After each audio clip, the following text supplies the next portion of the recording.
Hooray! Hallöchen, Popöchen. Hello, people. It's good. I'm glad I'm not the only one who just pushes stuff around with an airbrush. Yeah. I actually apply paint to it, I just push it around.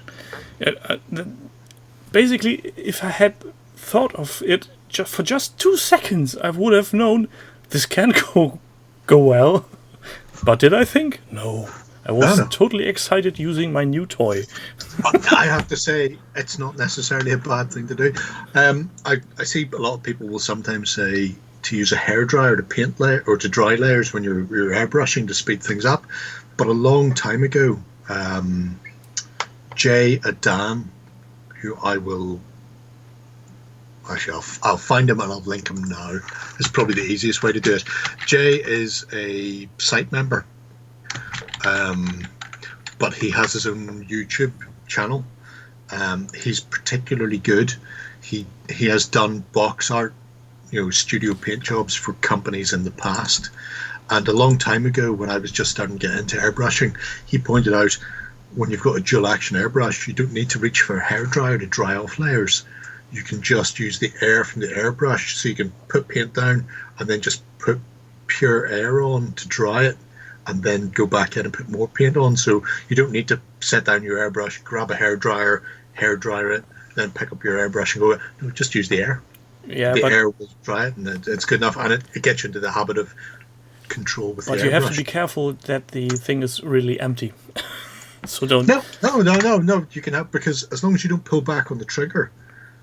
when you use your two-action... You're just pushing the air through, and that will dry your miniature, and then you can literally dry and then pull back. Now, you will have to watch out for tip dry if you're not using a retarder or something like that with your paint, because when blowing the air through, you can build up excess paint in your nozzle and then block it faster. But if you're using that, or if you're using lacquer paints or whatever, you can just use that as your dryer instead of reaching for a hairdryer. So, Jay Dan, well worth. If you haven't subscribed to Jay, it's well worth doing it. He's a terrific bloke, even if he does have a lot of birds in the background when he's doing paint jobs. The white eyes, he has bird. I've never seen the bird. I've fucking heard it. I've never seen it. Anyway. That background, the audible background. The audible, yeah. So, cheers. Awful lot. Slotje, Prost. Zastarowie. Today I'm rocking the McCracken's vanilla and chocolate again, because it was very nice last week. Yeah, you released the Kraken again on me. I haven't got time to look into my local shop if they have anything close to it. I really doubt it, but would be nice. I picked up a couple of others. They'll come out at some point. But anyway. Yeah, I thought as much. Yeah, we've already got terrible people in the chat as well. Yeah, shall we greet them? Shut up. We greet most of them. Hello, Robert's people. Don't want to do that. Nice. That's specifically for you there, Robert. Everybody else, you're more than welcome there. Hi. Yeah, for everybody else, we have... Oi, nutter!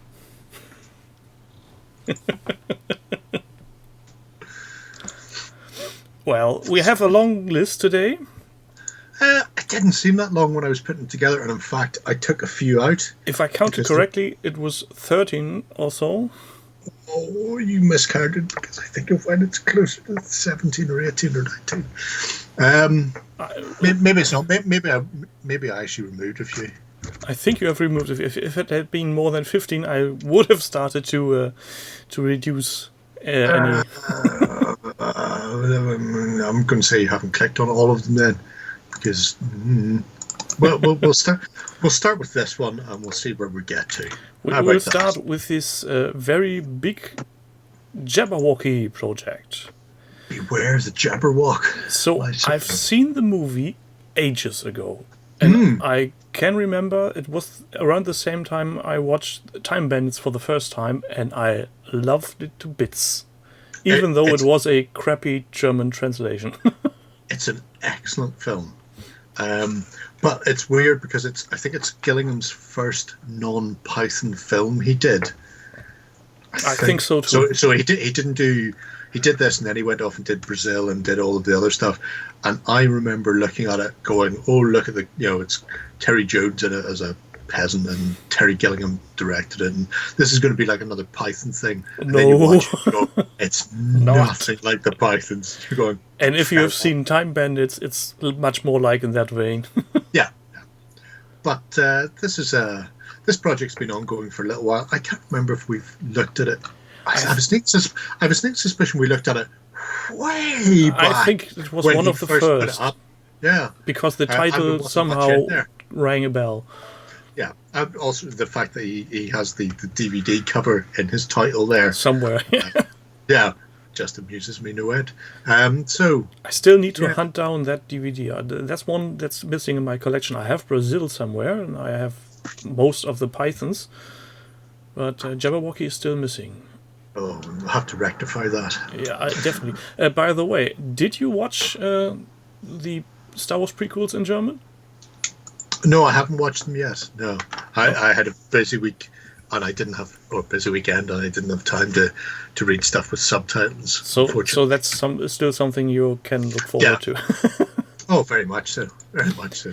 So we have the latest entry, which is the Beastmaster, a basically yellow monk with, I can't really make out what these are. Some kind of dragon beasties? Some form of tentacule, let's put it like that. Now, he is a priest from Warhammer 40,000. He's one of my favourite priests. He's the Keith Flint priest. So if anybody remembers Keith Flint from his Firestarter days with Prodigy, where he had a shaved head and then 2 peaks of hair, that model has that, because I have one of them painted in the Stars and Bars, the American Stars and Stripes, which he wore in the Firestarter. Star Spangled Banner.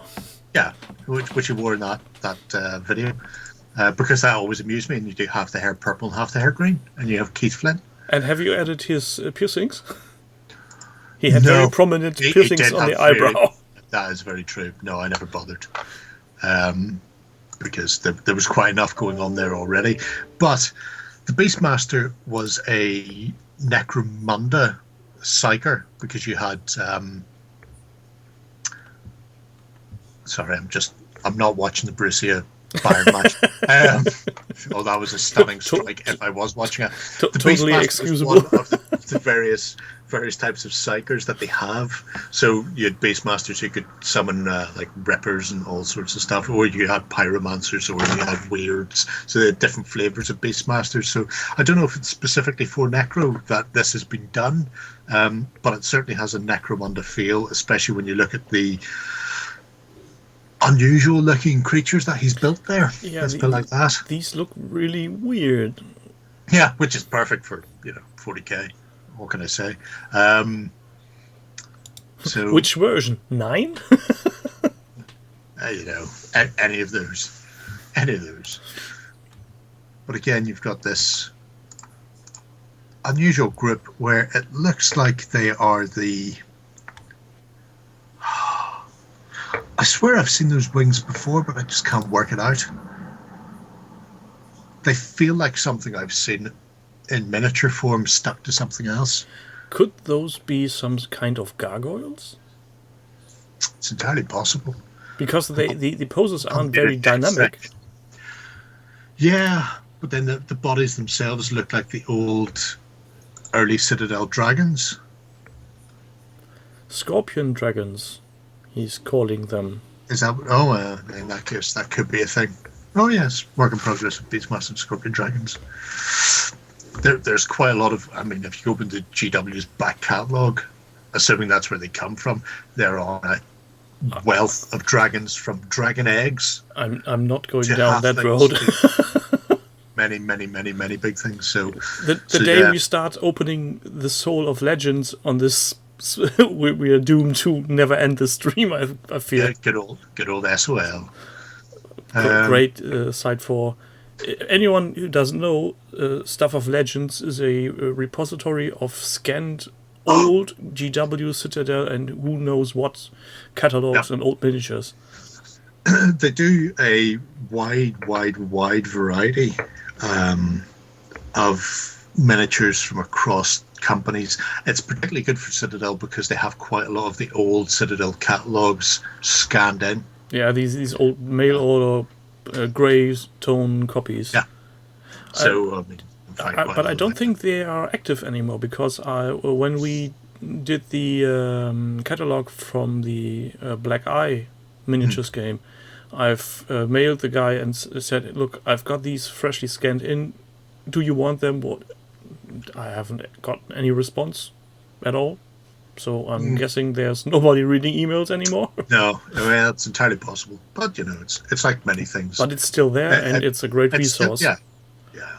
I keep going into it because I used to have most of the catalogs and then threw them in the bin because I needed the room. Look, it's Blinky. Hello, Blinky.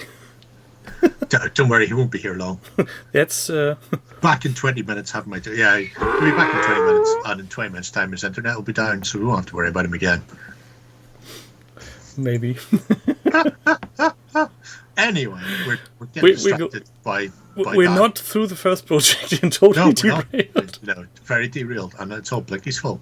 Those Bretonnians are particularly nice. I really like. There's actually he has Joan of Arc there because we've been talking about her quite a lot recently in the front rank.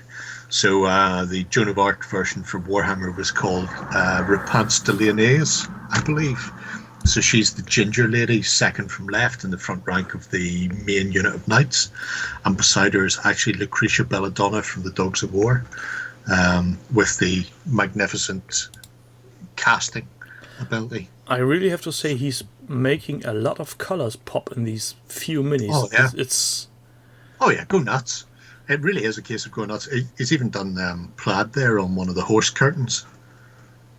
So I'm all for that. I mean, that's the sort of thing Robert wouldn't do because, coward.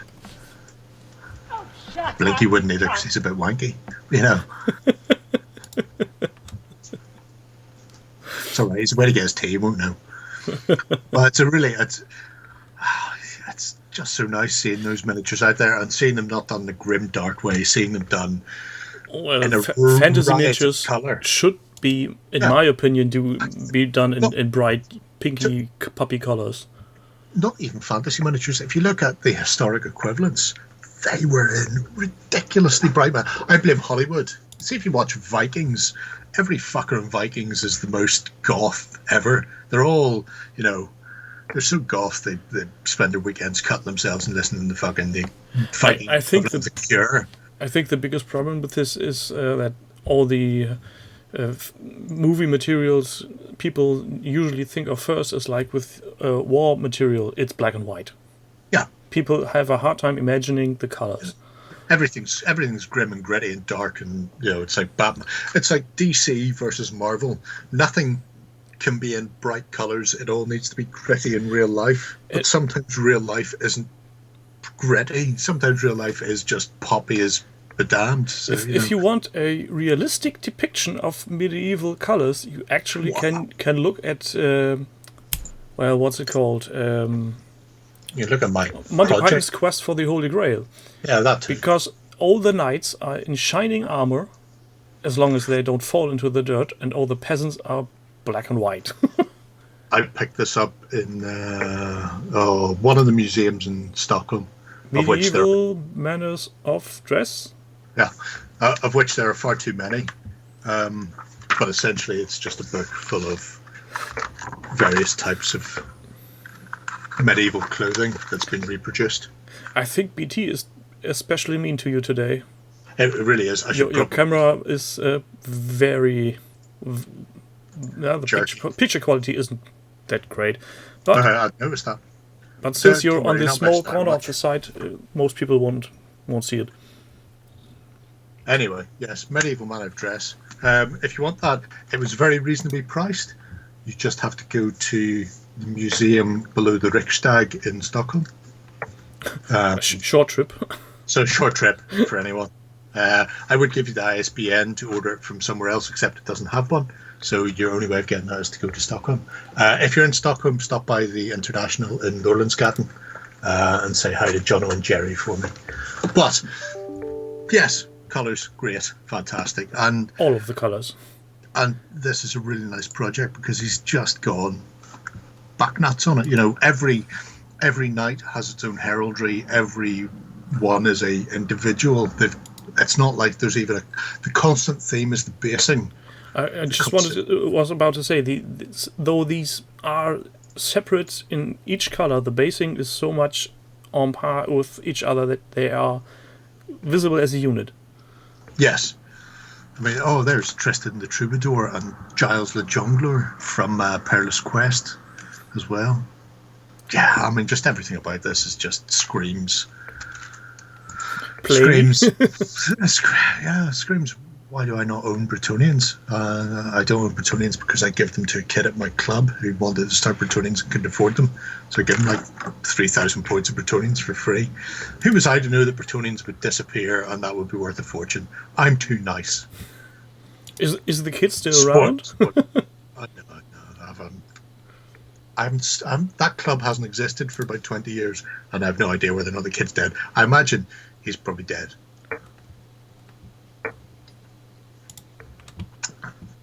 These what can I say? I'm just naturally happy. So let's get down to these are so many steps for reproducing the colors. Also, that's insane amount of work. That's really nice. Nearly Lloyd level. Photographs, not quite that bad. No, I was about to say anal fixation on documenting every step of the way. Well, yeah. I'm a little bit disappointed because the work completed at one point when he's doing the monsters, and he goes, in January he did the Jabberslithe, in March the Mareworm, but then he went off book, so in February he did the Cockatrice, and in April the Bretonian. Surely he should have stuck with the, January Jabberslithe, February Festung Europa, March Mareworm, April a big beast. I don't know. Anyway, these are. You should have kept the alliteration going. I wonder if these will ever see the light of a gaming table or simply for display. I hope so. There, Lucretia Bendot. He knows who he has as well. Cunning bastard. I really like the. I mean, that's quite nice. The fact that she's on a Bretonian mount is less nice, but I'm just a fan of old miniatures painted madly by somebody who just goes, I want all the colours on these things. That reminds me of the paint job. Yes, Darren did on the Elder Warp Spider on his YouTube channel, on his now defunct YouTube channel, where he also did all the colours and then finished off by saying, "So we're doing a proper base. We're using Goblin Green for the trim." It's the way to do it. And he actually pulled out the old Citadel paint pot I have too, and I was just cheering him on. Mine's in next door. If I ever finished a miniature, I would use Goblin Green, but I don't, so we'll not have to worry about that. What can I say, Hazy Boy? Like Humphrey Bogart in Casablanca,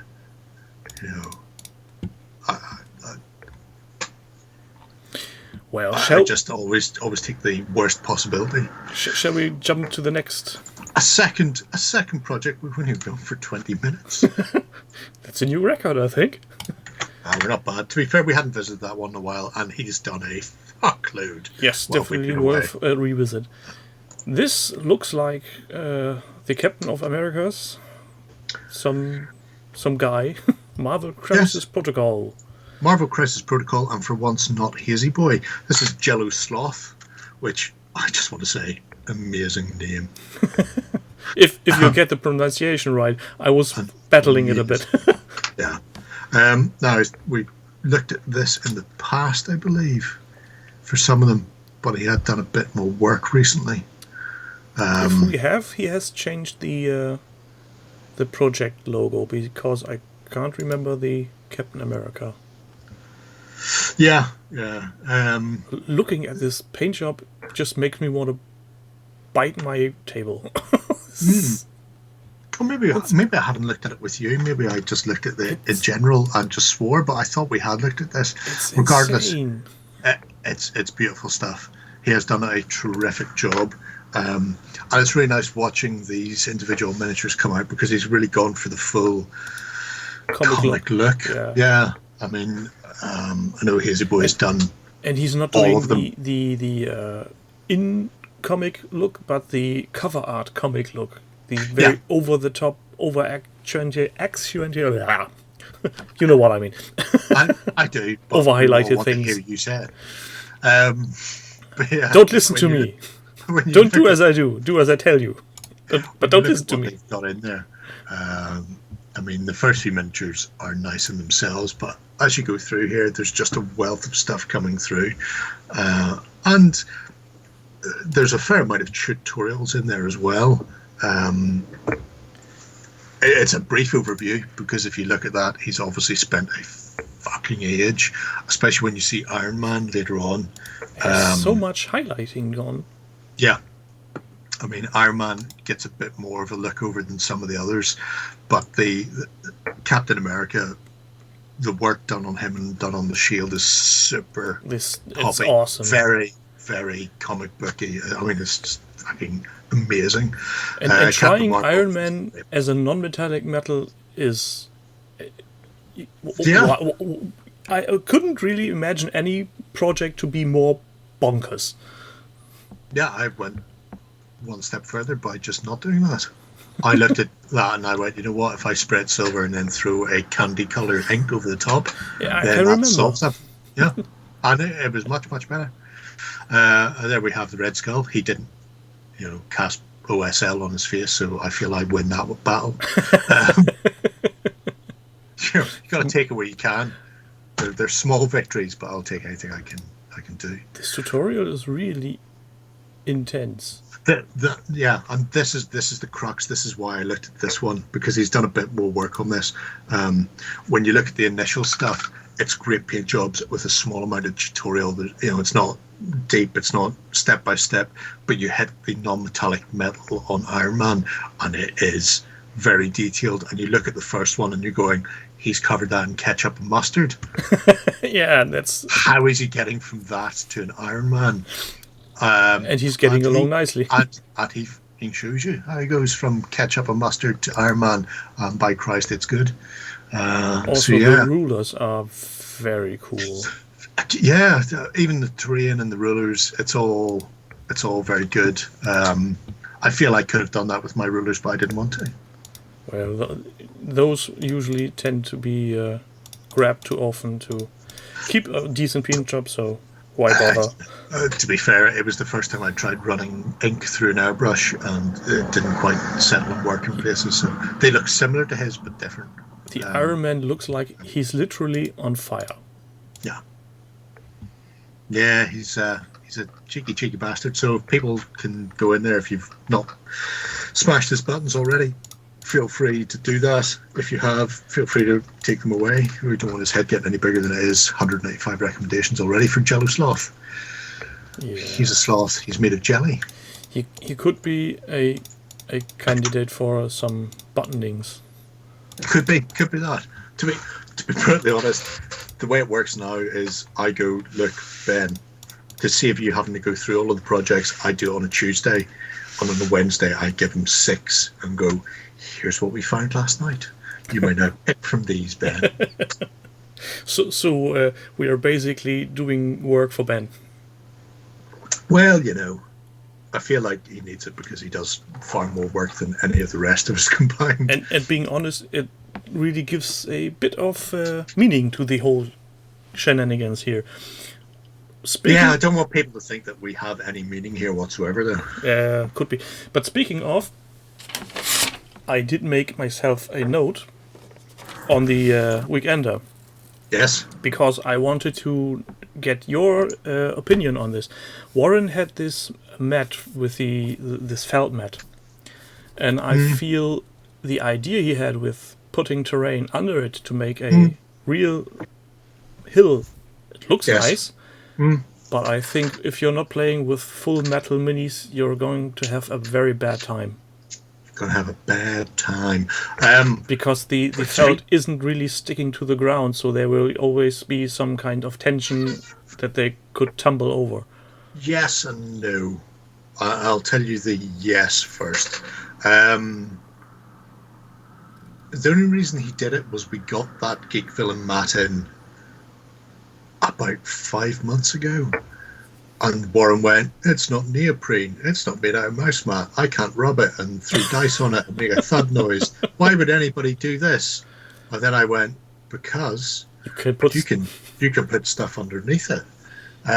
So we started doing that, and he was going, oh, actually, you're right. Oh, this is so much better.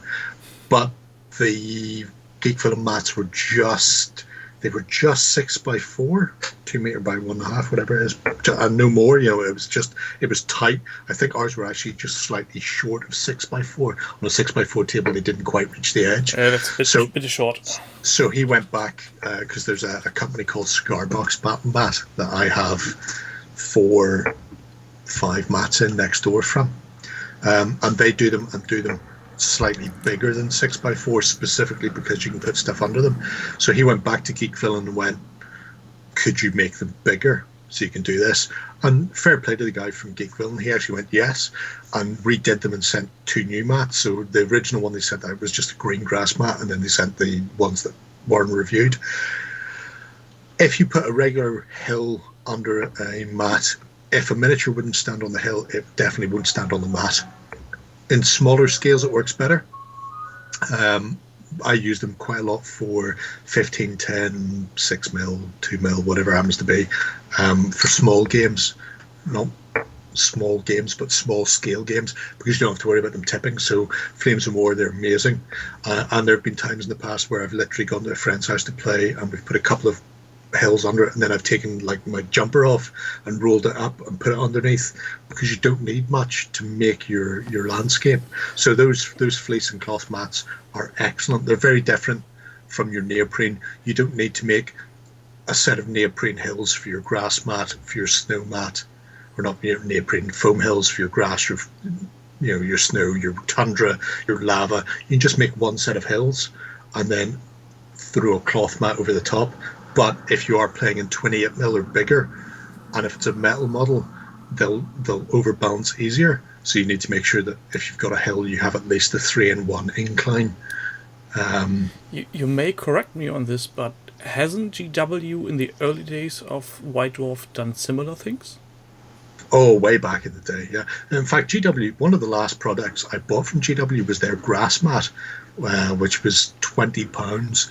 And just a static grass mat on a black back, like a vinyl type of background. Yeah, that was something I remember from one of my first White Dwarfs, where you can do terrain and you don't need hills, just put some books under it. That used to be, that was the go-to back in the day. You didn't have a specific mat. You would get a green sheet or green felt mat or a teddy bear fur or whatever it happens to be and stick something under it, and it worked beautifully. It works less well in larger scales, and if the larger scales are metal, then they'll tip over more. But it's just what it is. So yeah, but so we come full circle and are awaiting GW going metal again. Yeah, no, it's not going to happen. Not when they can make so much money out of people with plastic. Probably not. But wouldn't that be a real? I mean, I don't know the collector's edition miniatures they do, these shop exclusives. They are still plastic, are they? They are now. Or resin? I say that. I bought her. Sister Repentia? Because I had Sisters of Battle since Sisters of Battle first came out. Look at the dust on that. Fucking hell. I had Sisters since Sisters first came out, and I tried to the first conversion I tried to do where I sculpted was her, and I still have bits of her lying about. So I got this, and then I cracked it open to discover it was fail crap, which is why she's been in there ever since and never fucking built. So, yeah, Well, my point was, wouldn't that be much more appealing to every player to get these miniatures if they were cast in metal again? Just these special edition? It would be for me, but there's a lot of people who go, oh, I don't know how to use metal. Every time I get metal, I put up my nose and bang my head off the desk until my head hurts. I go, why? I have no idea. I honestly haven't a clue. I mean, I fought my fights with metal before, but I generally like the heft of the model way more. Yeah. Hey, it's one of those things. Metal is, God's creation. It's like with the music. It's not for everybody. Only for the good people. That is true. Yeah. Some people look at that and go, "Oh, I'd much rather push 2 pencils up my head, just smash my face in the desk." But you can't have everything. So. Well, do we want to go on? We have, I think. I think this is enough. That's half an hour. They've seen 2 projects. Do you want to go on? Let's. We have Evil Stew doing Sharp Practice. I've already given them the link. That's how good I am. Yes. Sharp Practice, I may be wrong on this, but I think this is the original title of a TV series with the dude that always dies in every movie he's in. Sean Bean. Sean, don't kill me, Bean. Yes/no. Or was it Sharpshooters? Sharp was the name of the character, but with an E. This is the right time period and more or less the same neck of the woods. It's not named for him. Sharp Practice was the name they gave to doing a specific type of practice. The fact that people equate it with the TV series helps them. I would think so. So it's not named for him, but people parallel it. So it's intentionally misleading to yes, lure in the people. Yeah, and more power to them. Now, Evil Stew, despite being some sort of terrible drop bear, has been doing a bit of work for quite a lot of stuff for Sharp Practice. So Perry ACW, and it's going on for some time. It's January 20th. That's some time ago. So we have a lot of text, which will we ignore, and then we'll ignore it. Yeah. We'll skip some test models, I guess. Or yeah, he's obviously been going for a while, but has very cleverly managed to update his project only at the times where I wasn't looking at projects for the Hobby Hangout. So we've caught this one. He hasn't managed to sneak past us this time. The clever bastard. Kommt und sneakt. But has been working on some Napoleonics. So and CanCon was, I think, the last. I was thinking suspicion CanCon was literally the last gaming convention of this year. They had it in Australia just before Australia shut down, and it was before any of the American or European conventions kicked off because it was outside tournament season and convention season. So they had CanCon, and then there's been fucking nothing else since. Seeing this picture, even though it's rather small, that is Sean Bean. That dude in the middle. I have a Sean Bean behind me, actually. But no, he's not. I mean, he's blonde. He's got a sword. He hasn't been given it by an Irish priest, though. But yeah, I see what you mean. They're quite nice. They're Frenchies. So, even though these are done for Sharp Practice, they could easily drop into Black Powder or a few other Napoleonic games. He's been doing Tartan as well. Oh, look, Robert, Tartan. Madness. Blah, blah, blah. Tartan's really easy, especially on yellow capes, blah, blah, blah. I'm just going to list things here because this is so much easier.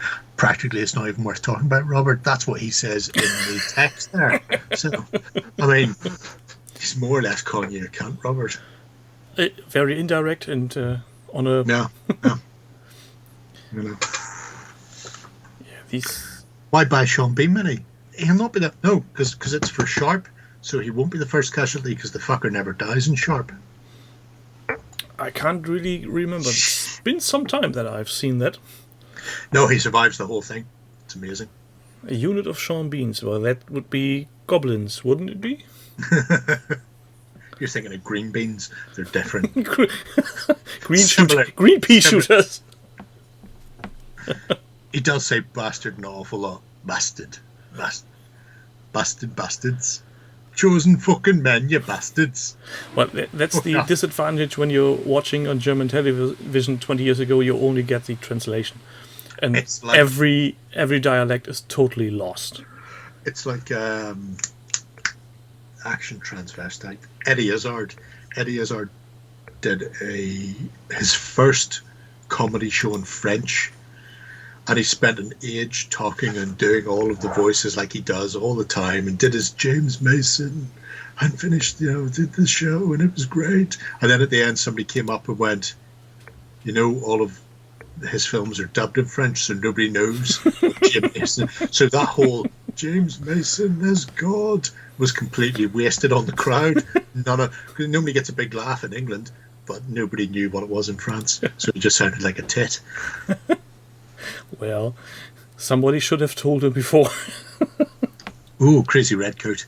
There are some beautiful, not Napoleonic, there's some beautiful Perry and Foundry miniatures that kind of do the job, but you can buy Paul Hicks sculpted sharp figures. You can literally buy the entire set of the Chosen Men from the TV series.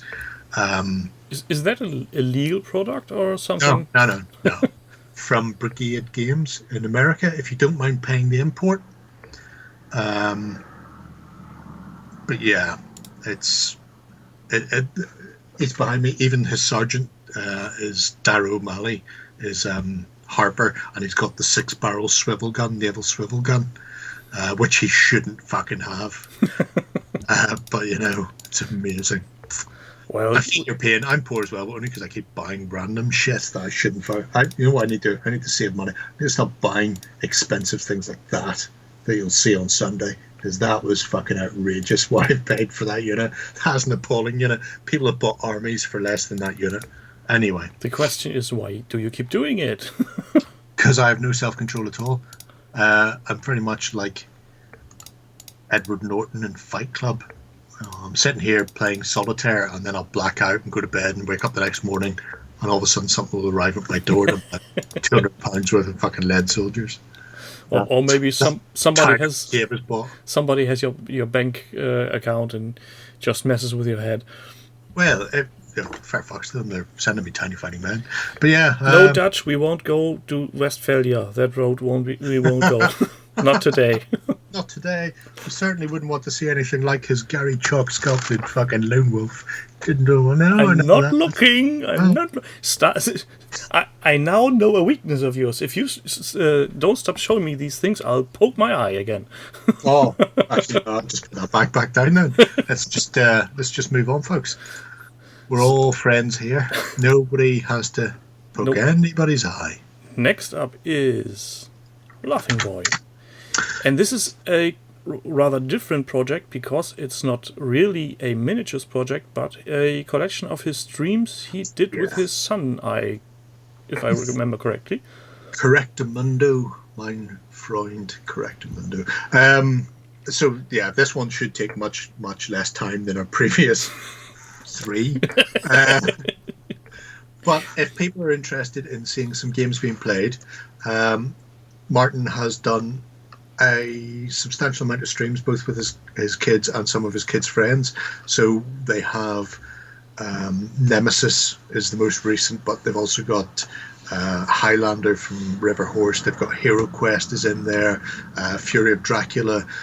There's a 40k battle report. There's a whole host of board game, card game, dice game, and he's constantly improving his actually stream setup. So he's not just using the same setup every time again, but he's actually putting the effort in making it as visually appealing as possible, which is really hard if you want to do it yourself.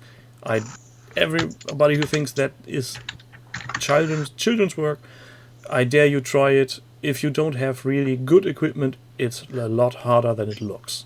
And I mean, Martin's managed to rein himself into only like the half dozen cameras. He's a slightly better setup than we have in the studio, to be brutally honest. Yeah, but he also has a man cave outside his house, totally tailored to his needs. Office. Technically, that's where he works for a living. The fact that he has all of his paints, miniatures, and a 6x4 gaming table in there is neither here nor there. But it's a really nice little, very short, snappy. Yeah, and his streams are something you can really let run in the background. You're not need to pay attention as much as maybe with walkthroughs or painting tutorials. It's a rather relaxing hangout, and maybe not drinking because he has children around. he has he has kids around, so I rein the swearing in when I'm on chatting away with them. But definitely, if you haven't paid a visit to Martin's streams, good fun. They're ad hoc, so you might hit a week where there's one a day every day, or you might hit a period where you've only got one in a week. And sometimes it's painting, and sometimes it's gaming, and sometimes it's just trying to rein Robert in from calling everybody cunts while we feel our way through a D&D game. You know, you never know what you're going to get with him. But this project has got his specifically his gameplay video, so it's good. Have you ever played the Story Cubes game that he has in his project picture in the middle?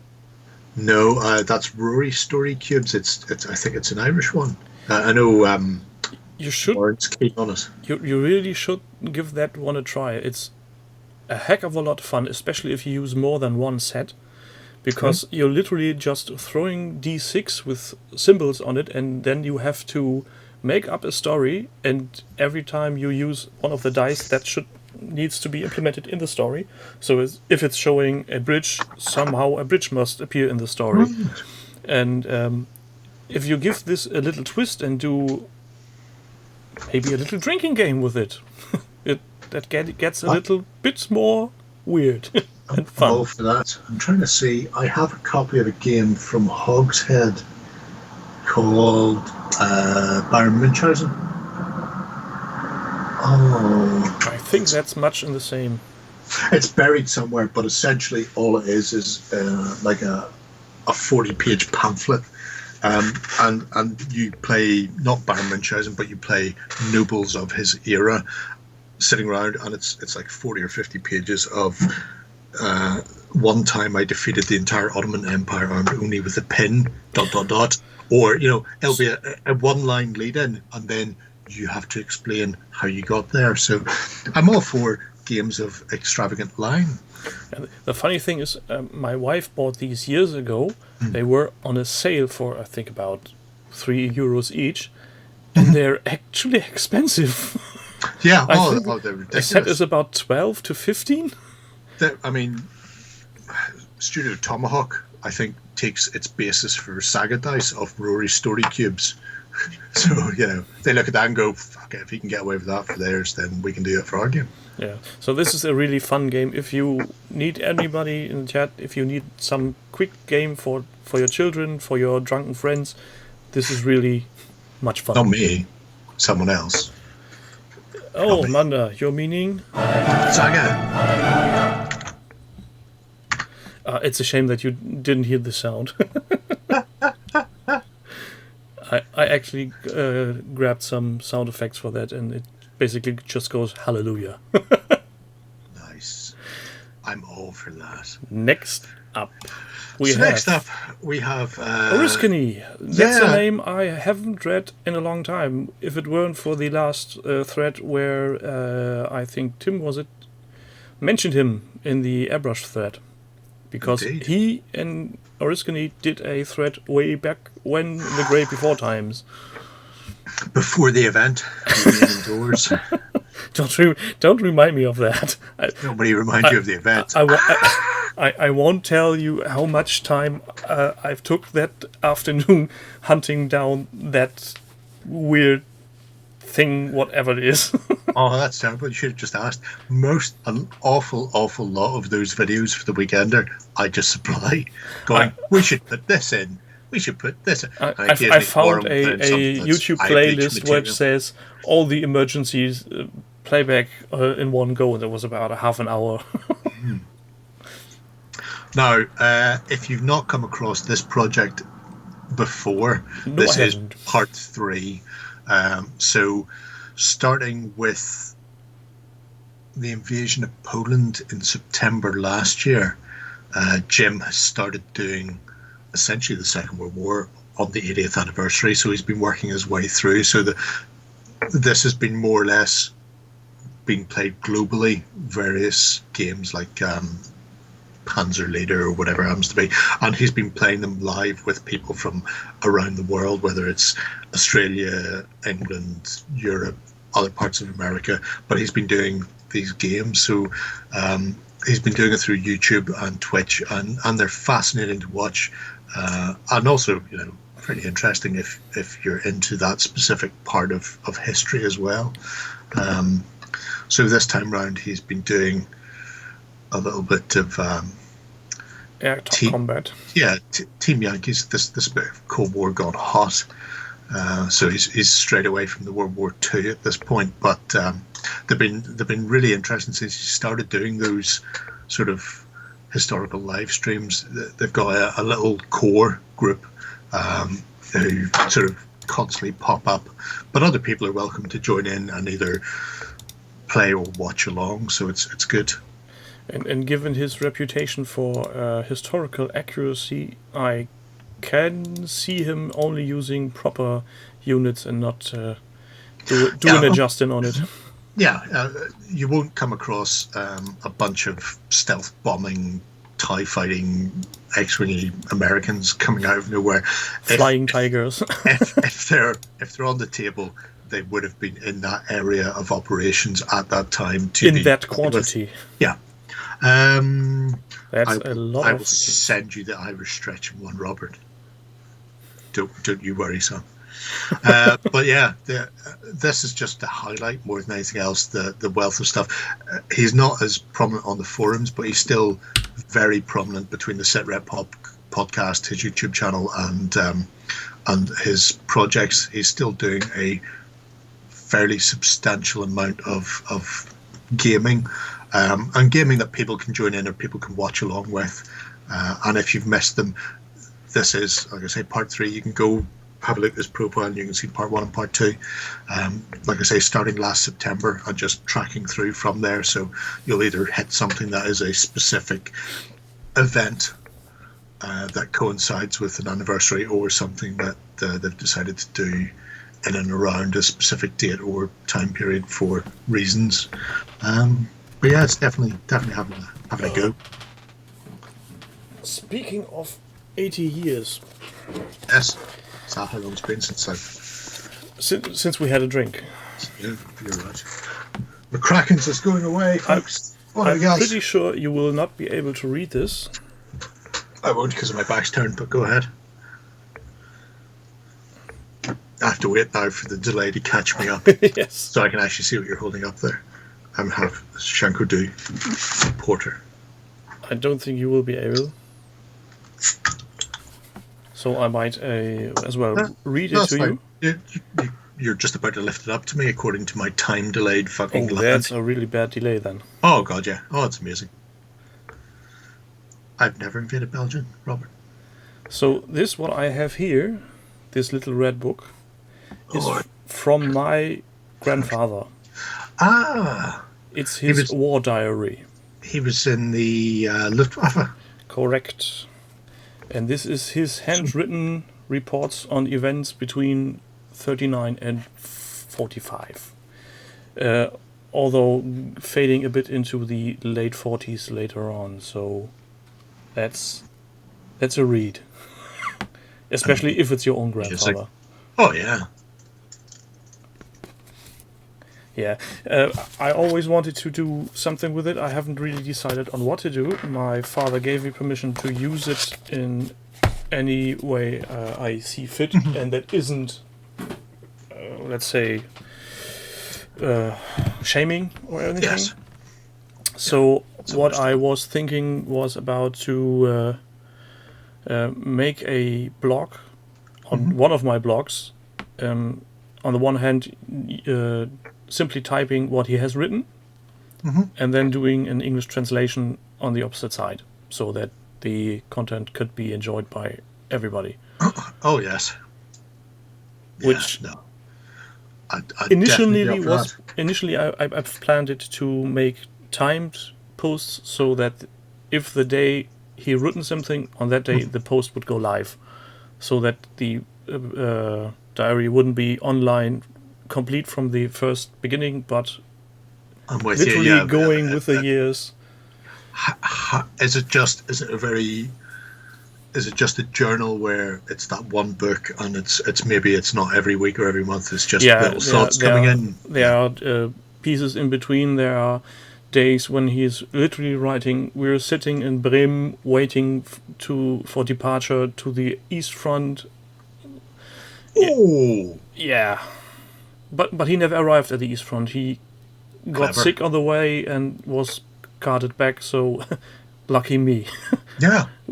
I don't think I would be sitting here if he hadn't been ill. No, I would definitely suggest always be sick if you've got the choice between the Eastern Front and being sick. Yeah. Always be invalided out. But yeah, no, I would... so that's something that's sitting on my desk waiting to be handled, and I'm still contemplating on really how to do it, because I wouldn't really want to do it on any of my usual domains, because Der Böse Metaller is a bit silly, and Warmonger definitely feels wrong for that. To be brutally honest, I mean, I would do it in the project system, because the people who find it in our project system are gamers first and foremost. Now, if you want a wider audience than that, yes, that will restrict you. But being able to just have the German and then the English translation, and then have them posted up on a day/week/month whenever they happen to coincide, means that there's something there. Have you done any further delving into his the unit he was in and that sort of thing? Or? Not exactly, but way back when he was still alive, he was very open on what he did and where he was, and so I was happy to have a grandfather that was very open, telling what was going on, how he felt about it, and what he thought was wrong. On a side note, after the war, he was a soldier in the Bundeswehr as a professional, so he never left the military. Yeah, okay. And one thing people may want to look away for a second because I have to stand up. Yeah, you say that, but I've got 5 minutes to wait before I see your crotch, so don't know what. He left me with something before he departed, and this is basically his bayonet. I will look forward to seeing that in 2 to 3 minutes in the future. There's a shocking lag for me. I've no idea why, but it's a thing. Oh, you're just standing up now. Yeah, so you'll be seeing part of the bayonet in a second. I imagine it would be. Oh yes, there we go. Delightful. It's It's weird having that kind of memorabilia of your grandfather, because it's literally a piece of history, of a part of history you usually don't want to think about. It's one of those things. I remember when I was a kid at my family's house in Dundalk. Now my grandfather, he was in the British. He was in the Royal Horse Artillery. He was a driver, so he essentially drove, rode the horse and steered the fucker into position to drop the gun off in the First World War. So my grandparents a bit older than yours. But I remember in Dundalk in the Republic years ago when I was a kid, there was like a chicken coop at the back of the garden, the bottom of the garden, and in it there was a old tin enameled sign that was Königsplatz or something. I can't remember the exact name, but I remember when I was a kid looking at it going, that's German, that's weird. And then when I was a bit older going, it's definitely German. But I didn't know enough about the family history at that stage to work out how. But he must have been in Berlin after the First World War and brought this street sign home. But the family don't own the house anymore. My aunt who used to live there passed away about 10 years ago, and that was sold. And at some point between, the last time I'd been there must have been 20 years, and then her passing away, that 10 years, stuff was shifted, stuff was gotten rid of, and then they sold the house. But somewhere in the south of Ireland, there's this old World War I street sign from Berlin, and it's just... you never really know what the family have got buried away somewhere until you start digging into the history. Yeah, it's some really strange things sometimes happen. So, You know what's strange? what? Blinky is still online. No, I reckon he set up some kind of bot on some server on the internet, that and makes he much more himself sense. isn't online anymore. Much more By sense. the way, Blinky, I got him. So Everybody in the chat will now ask themselves, what is it? I won't tell. Surprise. No, I won't either. But I too have got mine. They arrived the other day, and I licked all of the soft metal goodness. Yeah, I was tempted. But I thought, no. No, gonna hang on for a bit. So, next up, to get some more fun. This is somehow fitting. This is, but this is very short. We've seen this before. Reichbusters by Fohammer88. Fohammer has been doing some beautiful stuff with Reichbusters, and we've got two more updates from him. We have a bunch These dudes look like they have a very hard back. yeah, a bunch of Michael Jackson thriller wombies, as he says himself. Thriller killer tonight. He should have painted the middle one a bit more pale. That's true, yeah. Yeah. Really lean into that African American by making him so white that he's whiter than white people. That's how you know he's black. Reminds me of Iron Sky. Nazis on the moon, they turn me white. I have a friend in Italy wrote the school scene for that Iron Sky. Oh, that scene is so creepy. The best thing is, and this is the short film of Charlie Chaplin, for his love for the film. The short 10-minute long film. And then she goes into the cinema on Earth and comes out totally devastated. Oh, that's a very Have you seen the second part? Oh, fuck yeah. oh, not only yes, but fuck yes. I was a bit disappointed because in the German translation they actually did translate the Mutterficker. Did they? Oh, what a shame. Yeah, I thought, well, it's in the original. Why don't you just leave it German? It fits. Well, getting back to the progress, having a light shot of a very nicely painted whatever Officer. dude. Yeah. Officer. These are our only two new ones. Below this, we run into the Russian girl shooting people in the face I remember her. as she walks down the corridor. But again, With the beautiful detail work on the inside of her cloak. yes. And once again, I mean, even looking at the officer there, I was sneaking suspicion he didn't have to do things like the brickworky paving slabs on his base there.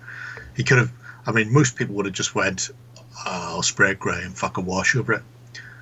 But no, that looks like every brick has been individually highlighted. Yeah. Which I think most people in the chat will agree is too much. Well, if you've got time on your hand, you can do Yeah. it. Oh well, that's true. Yeah. If you have no life, so You could also try and learn a new language. I'm day 31 on Swedish, so I'd just like to say to any Swedes listening, I fucking hate your language. Your grammar is a pain in the arse, and possessives are fucking ridiculous. Also, why does ticker require and elsker not? Well, But ask your wife. Dane, she's a Dane, honey. Well, I couldn't be asked to learn any other language. I'm happy to get by on English. You're literally speaking another language. Yes, but I didn't. to tell you the truth, I didn't really have to learn English because when you're growing up and you're watching television in another language, it's not learning. Really, it's not. What I'm doing now qualifies as learning much more. You learned English from university and the what did she say? She learned it from Police Academy movies. Oh, Frog had wings; it wouldn't pump its ass when it hopped. I think that's where we're going with this. yeah, Anyway, somehow. Well, that was one of the first things that happened to me when I was in England for the first time at the age of 14. And I was at the checkout in the supermarket and I dropped something. Mm-hmm. And for some reason, I just started cursing in English. Nice. And the old lady behind me and the lady at the register started giggling. And I looked at them and said, well, watching English television for 10 years must account for something. And then they bursted out laughing. Oh, well, could be much worse. Regardless, Fohammer, well done, you talented bastard. Up to Eye Soothing Yellow Ox. Yes, well, by Dave B. PG. He's been, haunting my dreams for a little while. And when I think, how did I term this in the thing? When you see this, you will shit yourself. I think something like that. We looked at this a while ago, and he was just going, I've got a fuckload of orcs to do. And then this time round, he went, I've got a fuckload of orcs to do. Have you seen my shelving filled with my painted stuff? And looking at these shelves, there is so much space that scares me. Yeah. And all I could think of was, have you away and fucked? Oh, you're embiggening your picture. I am. I do that. Oh, I can. Well done, me. I mean, the amount of nids, just the amount. I mean, that red-orange blob on the left. Yeah, I mean, the top two shelves are nothing but monsters. It's Carnifex, Hive Tyrants, Blobules, Stabby Bots. And imagine these on a lava mat. A nice neoprene one or a fleecy one that you can put hills under.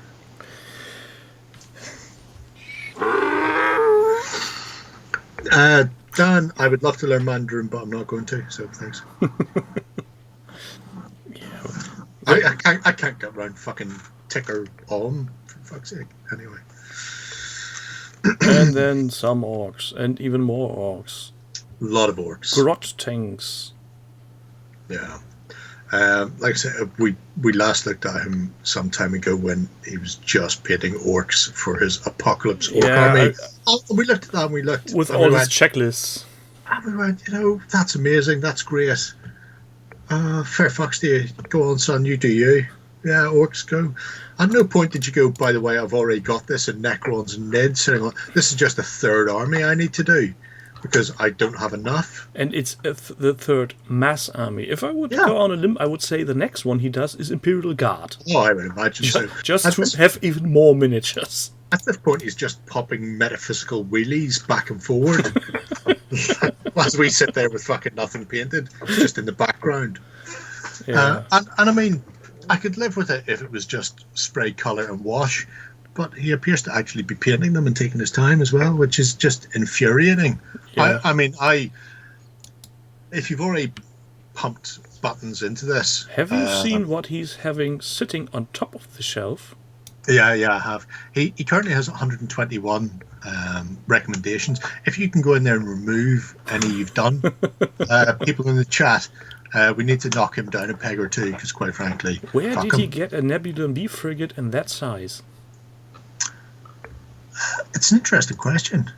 I know that there was a miniature who did it on a not so legal way and got a cease and desist from Disney. It's got an unusual stand on it, which means I can't imagine it's an official model. So either he scratch built it or it might be a 3D print type thing. Either way, if he could make another picture of that, I would be happy to give him some more buttonies. Maybe we can reach out to him, go, look, you'll get a golden button if you tell us where that Nebulon B came from. Or maybe you can do it. If I would say something like that, that would be imposter syndrome. No, I'll be fine. No, you go ahead. You've got my authority. Next up. Over the top. This one we definitely had. This one we had, and I said... He did some trench repairs. I actually have that one on notice. because that was a heck of a project and is still going on. Bye, Steve. Taurus is having to flee early, probably because we're talking so much shit. I mean, we're, 4 in after only an hour? A bit more. Yeah, so he's redoing the cracked and slightly damaged battleboard and giving it a little bit of snow? He is giving it a once-over. It's not going to be snow. Yeah, it does look like he has given it a Christmas truce, but I imagine that is just the pre-mixed spackle that he's using. I will say, if anybody's doing this at home, as I get down to get mine out, I use polyfill and polycell. Actually, that's not true. I use about 5 different fillers. But I also... Let's see whether or not that shows. Can you see that? It's very dark. It is very dark because I squeezed into that white polyfiller brown and black paint and a bit of PVA glue. And if you're going to use ready mixed filler for terrain, I cannot stress enough, PVA is your friend. Paint is good. Paint is great. It means it's darker and you don't have to worry about missing stuff and you don't have to worry about chips. PVA mixed in there gives a bit of elasticity to the actual mix, which means you're less likely to stress and crack it, either through drying or through being a bit brutal whenever you're smashing stuff around. So just a glob of PVA in there, and then... So you're basically doing your own version of the Mod Podge thing that Blackmagic Craft is? I'm going to say yes. I have no idea who Blackmagic is. Blackmagic Craft is a YouTube channel from Canada who does terrain and miniatures. And cool. he usually uses Mod Podge and just adds paint to see where Mod Podge has been gone. Okay. That I assume he also raises zombies like in that Roger Moore Dave Bond. He raises a daughter, I think. Zombies, I couldn't tell. Yeah. So acrylic paint, cheap as chips, 2 for $5 from a cheap, not even an art store, from a cheap bookstore. Acrylic goes into your plaster Paris, then PVA glue goes into your plaster, and then you just mix it up. And that pot has been going now for over a year. Every time I open it and stir it up, I drop in some water whenever I'm finished. Otherwise, it'll eventually dry out. But yeah, go nuts for terrain. It's amazing. It's and reasonable. And I really like what he's done with this terrain. I'm not saying that's not fine. His stuff is obviously more than fine. Fuck, he's done it, and it's painted, which is more than mine, which doesn't exist except in my head. But if he drops something on that, it will chip white. Whereas my fictional terrain that I haven't done yet, when I drop something on it and chip it, it will chip brown black. So who's better, me or fictional me? Fictional me, clearly. So I'm having another one. Did you? I think 1 in an hour is a decent mileage. Yeah, I mean, I'm already on to Brehan Brewhouse Scaladu.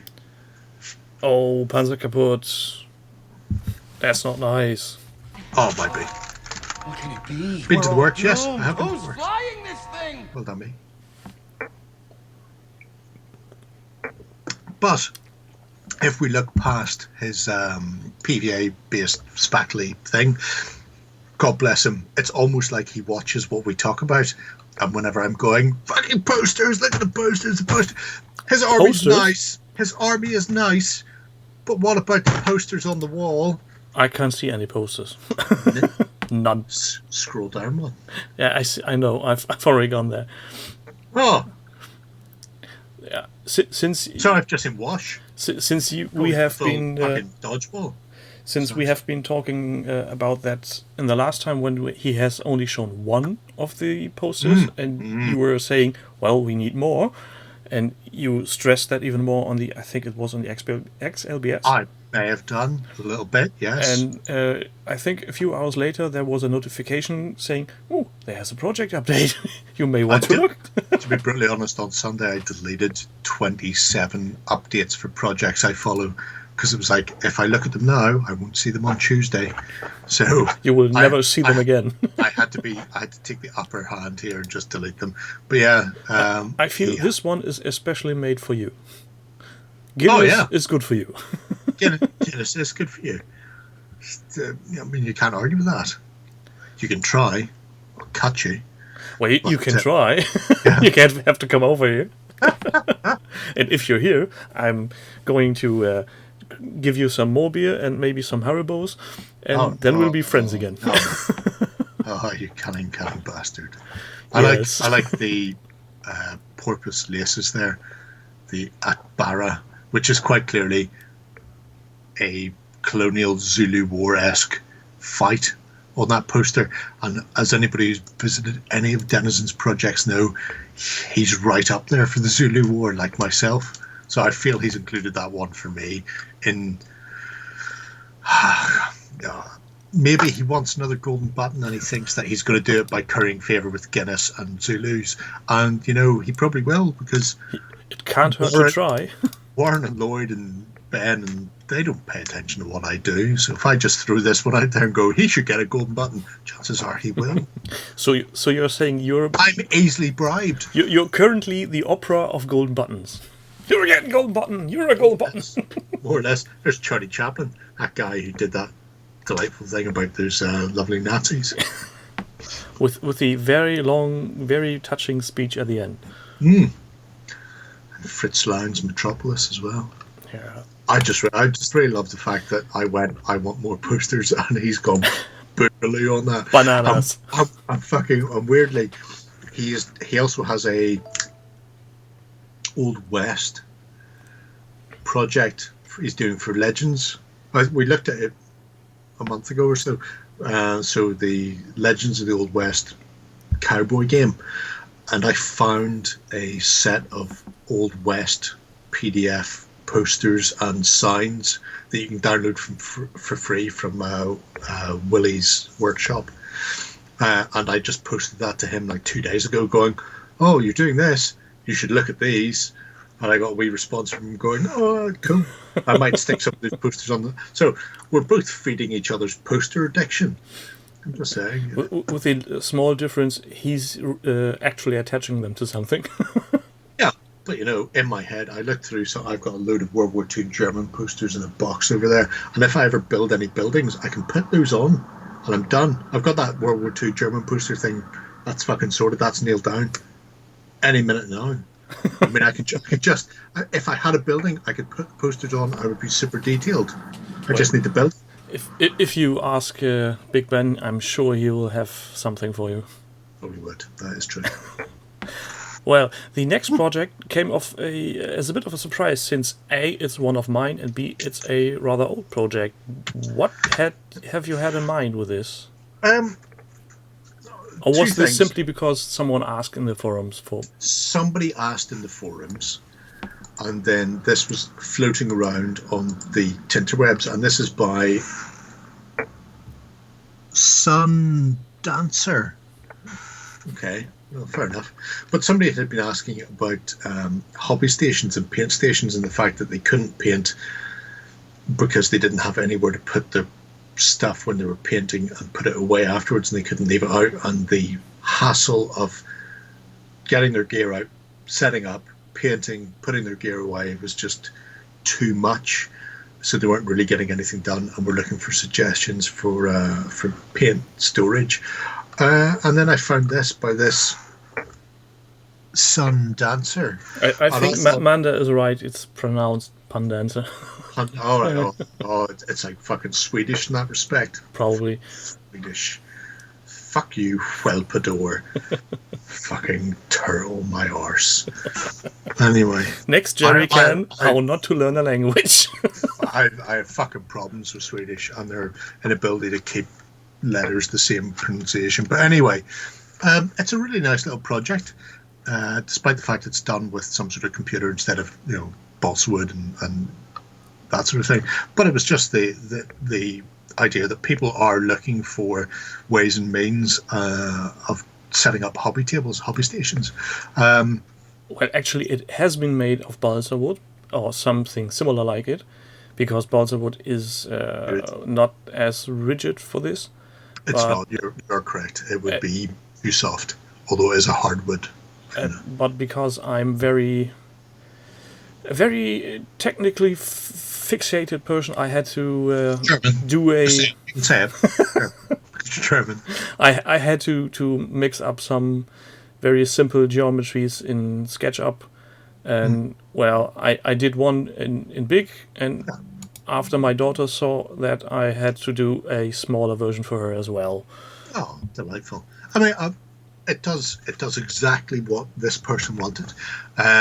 It shows you how to build a hobby station, and I mean, you could do this yourself via the medium of a couple of sheets of plywood and a inch and a half spade bit.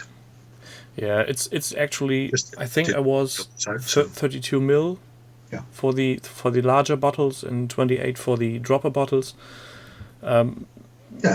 It's really, it was much easier than I thought, and the lighting on top is actually very much optional. If I would do it again, I think I would do the lighting arm a bit different, because that's very flimsy and doesn't support very much weight. But on the other hand, the clear white LED isn't that heavy. No, but I mean...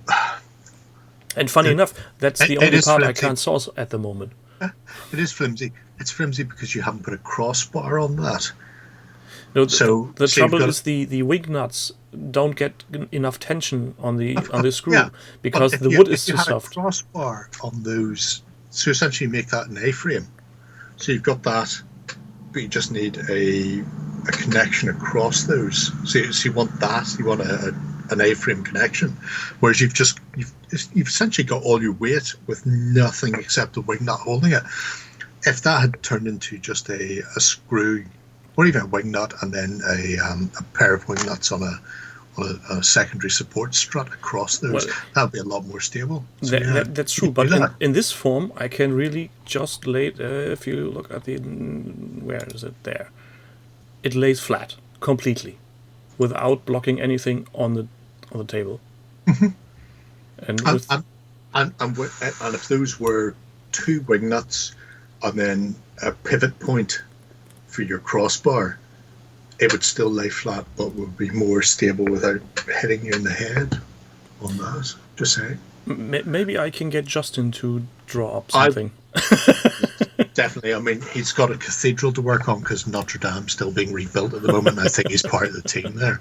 But yeah, it's one of those things. It's a lovely little project. It's self-contained, and yes, I really wanted to, I wasn't certain if I would be here tonight because I was filming, and I put this in here in the knowledge that I would be checking later to make sure that you brought it up. To be honest, if I've seen the list this time way before you told me you would be on, I was contemplating if to put it in here or not, but I thought no, if he wants that to be part of it, he will have some reasoning. I do, and it's because specifically it's a really good little project about building a paint station, and people have been asking, where do you get paint stations? And I mean, for the outlay of what you've done there, you could probably get the mat for a GW paint station, maybe. It's basically you take a tiny pint glass as well. You take the what's it called, the cutting mat of your choice in the size you want, and simply go from there. That's the basis I've had. I've had the cutting mat, and I said I need something to carry this around, because I had the exact same problem. I couldn't get myself to do a hobby because of all this building the workstation and putting it down again. A $4,000 got an MDF cathedral kit, and can you trick them into building it and run a timer? They have a church, they don't have a cathedral. Maybe if we send them like 4 and tell me us to fucking glue them together, that'd be good. Robert was being naughty again.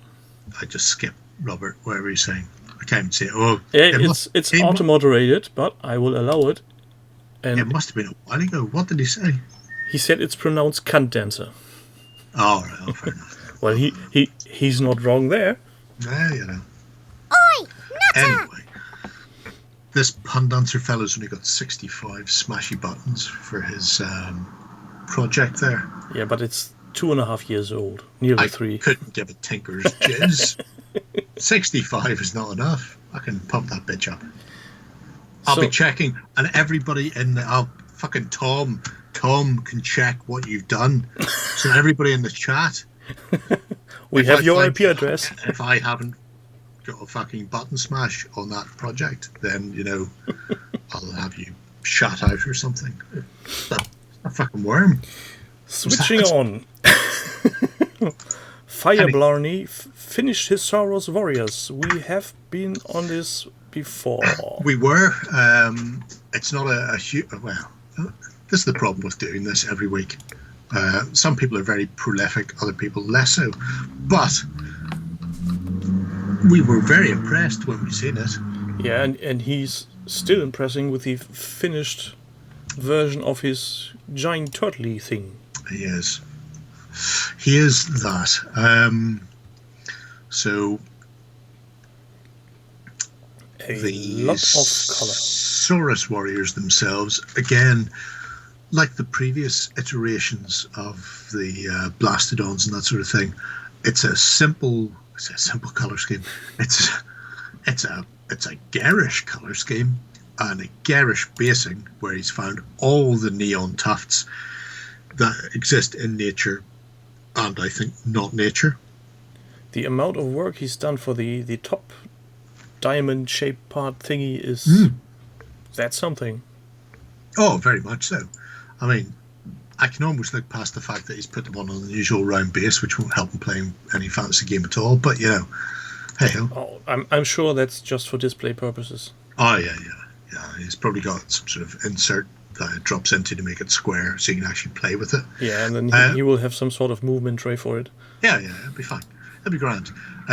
But he's done some beautiful work again between the Saurus themselves and the large Blastodon bases and the blue toads. They're just really, really nice. They're colourful. It's what I want in the Lizardman army. It's excessively jungle. And in this picture we see actually what a different daylight makes. This is not in direct sunlight, this is actually in the shadows, but since it's bright daylight, the colors pop even more, and these look so alive. No. I would be triggered to hit him with a stick to make him go away. I did have to keep them in the shadow because if you put it in direct sunlight, your eyes would burn. I think the camera would have just been exploding. Yeah. I don't know if this is a single... I know the lizard men have a start collecting army that is a chunk of stuff. I don't know if this is that army. He says it's a finished Battle Force box, so I'm guessing it is. So it must be the start collecting set. It's really nice. Well, weren't the Battle Force box earlier versions of the start collection? Yeah. By about 20 years. They started doing the Battle Forces They started doing the Battle Forces before these miniatures came out, so I don't know if it was still called a Battle Force, or if there was an overlap whenever they went, this is Battle Force, and then they went, this is Start Collecting. We're both wrong. If we would have read the I topic, don't read. Finished Battle Force box, progress on the Start Collecting box. So he's doing both. That makes more sense, because I think there's Saurus Cavalry. Just in look the at these Start Collecting box. Oh, it's insane. And except for these kinds of miniatures, I would be hard pressed to find a real good use for these tufts, I think. Weirdly, the pink purple tuft.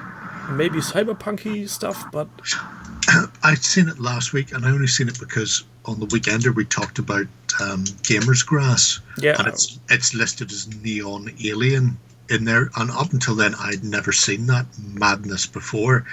But when you stick it on a base with a bunch of giant fantasy lizards, you're going, yeah, that makes sense. Yeah. Just throw that. I think Amanda had some colorful tufts as well at some point, but I may be wrong there. Well, giving these little buttons. Oh, the buttons all the Does he time. record? I have to check. Because the buttons I'm pressing stop turning color. Sometimes I imagine that's because everybody who's viewing this is all spamming that button at the same time and it can't cope. Well, so you're looking at 176 there. I'm looking at 238. So I have to say, well done, viewers. Well, 245. that is what this is all about. That's the magic of the internet. Very much so. Underwater would be good as well. Oh, there's a German fella doing... Who? Florian Matti. He does a Kings of War army. Well, actually does a couple, but he's done one that's based on Trident Realm, so it's underwater, and he's done speculative light and stuff on the bases. So there's no water effects, there's no resin. But the light effects on the board. It's just painted light effects on, and it's fucking amazing. Yeah. And those bits and bobs would look just sensational. So the next one we have is Mark Ryan, Nemesis board game figures. Never heard of it. Looks like a, let's say, inspired by H.R. Geiger's Alien. Heavily inspired. Yeah, let's say heavily inspired. If you want to know what it's like, if you go back in the stream and find Martin's Laughing Boys project where he does the playthroughs, his most recent one is Nemesis, but it is very... His last recent one was Reichsbusters. No. Yes. Was it? Well, Reichsbusters Mission 1 and 2 from the last 2 days. No, that Nemesis I think went up today. Story Masters, yeah, but that's not in his log. Nope, it's not. Don't make me go back and check. I am back and checking. I can't be arsed. Nemesis is in there. He's calling me a cunt, Robert. You all heard him.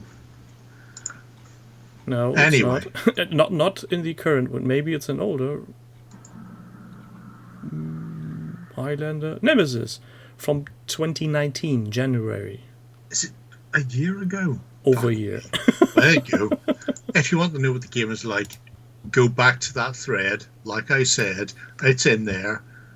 Despite what Tim is saying, calling me a cunt. He beats me when you're not around, people. I'm bruised like a peach all down here. It's fucking terrible. Just all purple. Grim. It is fucking grim. In the grim dark future, nobody hears you scream. Or what was that? Yeah, this looks like I'm hoping there will be some updates in the future for the bigger models, because I'd like to see details on those. Fuck yourself, Robert. I would. I'd really like to see updates. I'm guessing Robert had really hard time choosing which one to insult this time. I think he tosses a coin, to be brutally honest. Fuck him. If he were German, he would do it alternating. Yeah, well, that would make sense. But it's unusual because it's not unusual. He's going with contrasts for these, so there's a lot of contrast paints being applied, but not applied over the GW bases. So the adults there with the shish purple, there's no way that's gone straight over a Wraithbone base. Probably not. It would not get that dark. So it's interesting seeing just what he's doing with it. I know he said he zenithed them from black to white, but I don't know if all of them got the same zenithing, if that's a word it is now. Also, fuck yourself, Robert. So yeah, it's nice seeing this set of Geiger-esque aliens being done. and they're an unusual bunch of people. Well, let's get on to the next one. We are having My Way into Historical by Kuban Trok. And he's doing Hit the Beach, a complete World War II starter set from Battlefront Images. Battlefront is the people who do it, so yes, discuss. And he warns us that he's rambling, so I reckon there will be a lot of text in this. There's not as much text as you would expect. It is his first foray into the land of historics, so he is painting based on colours he has and stuff he's up to, so there's an awful lot of GW-isms. I was looking at, actually I was answering him today because he was trying to work out what the best colour for field grey was for German uniforms. You take black and white and you mix it. No, you really don't, not for field grey. But what he was painting in particular was actually the uniform on a German Panzer tank crew, which wouldn't have been field grey anyway. They would have been black. So he really is, he's just stepped over the line into historic, where it's kind of, these are the colours I think that they should be, and you're going, no, they're not. So I like seeing him making this move, this foray into historics, and he's going to make missteps. He's going to do things that are quote unquote wrong. I'm answering any questions I see whenever I see them. I'm certain there are people out there who would be better placed than me to do that, and also people who are free to throw their own, two pence in the hat. But what I've seen so far, I've really liked. He's done the infantry, the 3-color camo on the Panzer IV. For all intents and purposes, it's a really nice set of German 3-tone camo. I think he's missing some pink. He is missing a bit of pink. Don't worry. It's late in the day, but if we get there, there is some pink tanks coming. Calm down, Amanda. Calm down. Well, but yeah, I'm guessing you could also forward all his requests for guidance to John and have John going up the walls because he's seeing a project totally not accurate.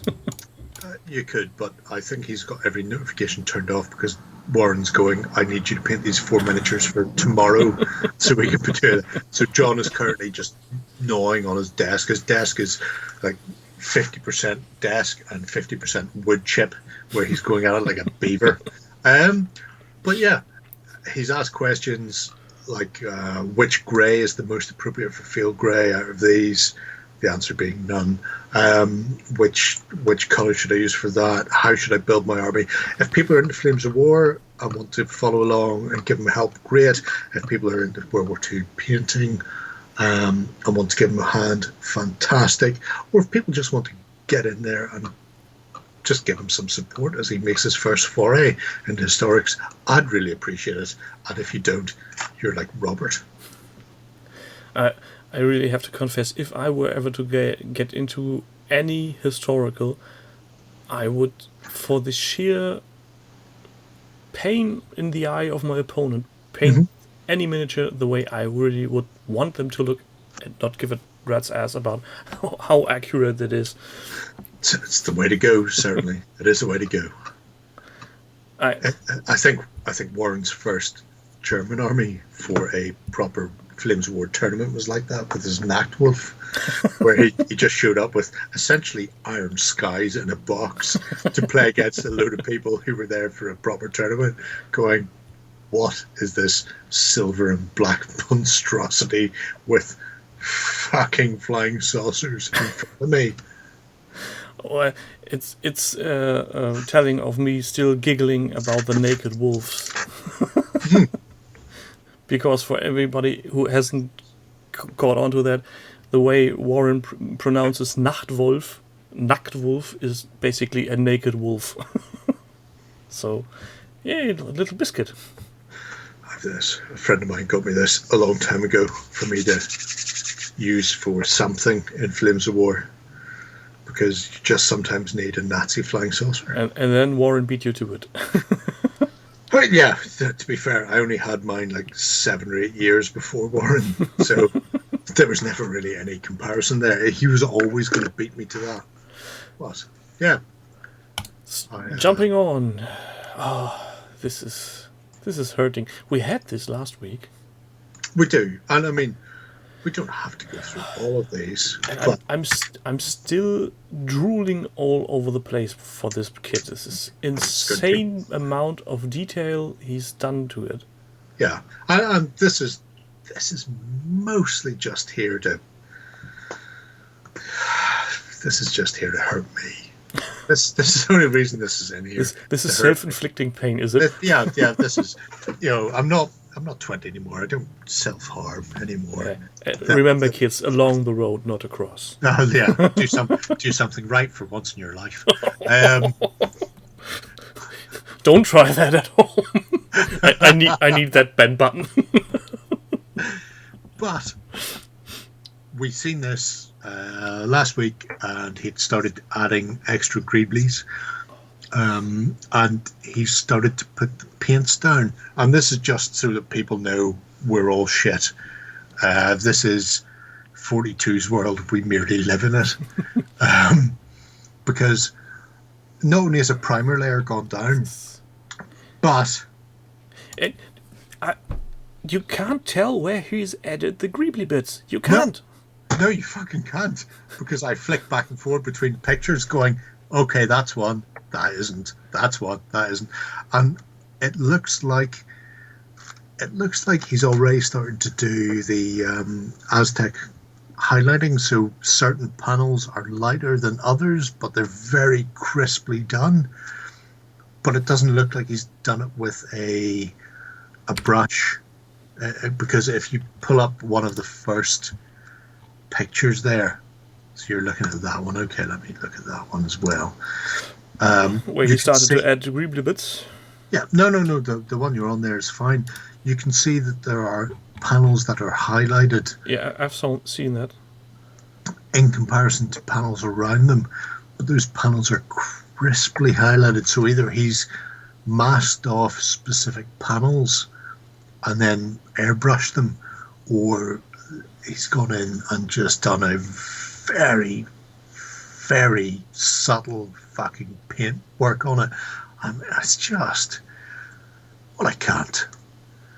In the grand scheme of things, this person is the Dominic Cummings of miniature fucking building. He's a bell end. I hate him. And so much. I sincerely hope that when he's finished, he drops it.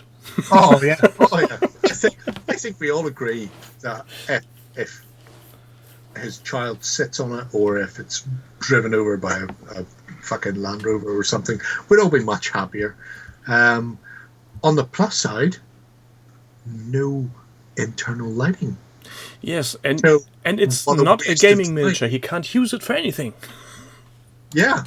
Oh, this guy's clearly a shit. I mean, he's wasting our time with his sweet thing. He should just send it to me. Fuck him.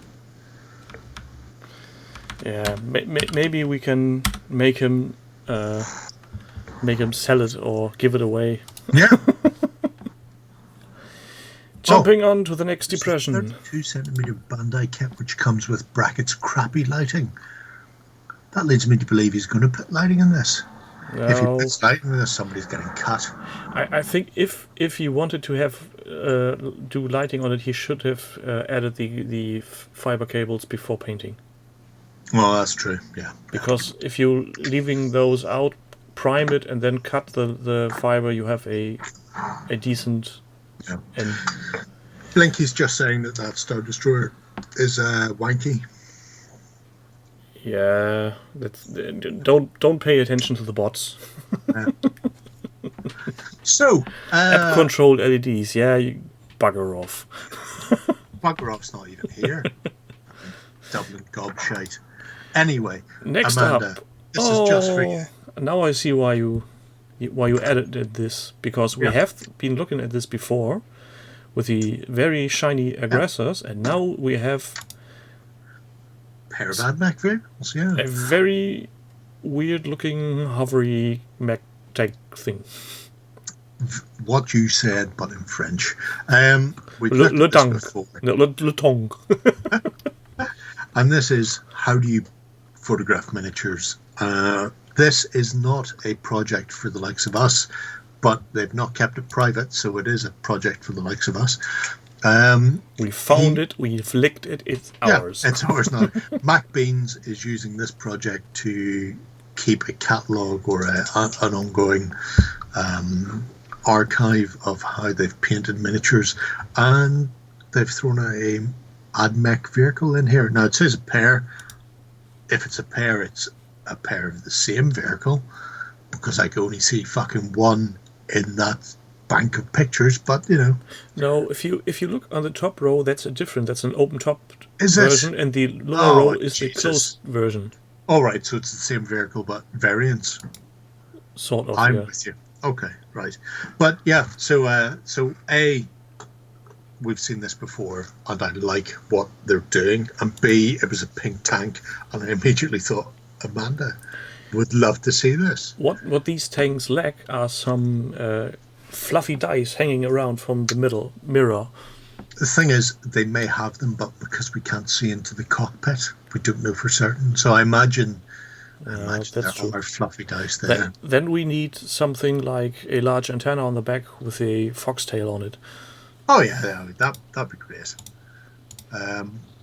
It's a very striking purple, though. I think we can all agree. If that's the color scheme for a whole, how are they called? Sagittarius, Gary, Mac. I don't know. I think Robert said he wanted to be banned. I can't. Something there. My eyesight isn't great, so I'm not 100% certain. You can't. Well, I have to admit, I was thinking the same.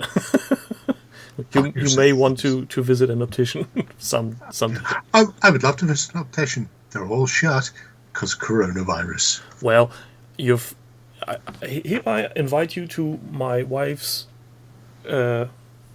boutique. She's an optician. They're open for business. Are they? Yes. They're not in Northern Ireland, unless you have some sort of But we've been terrible thing.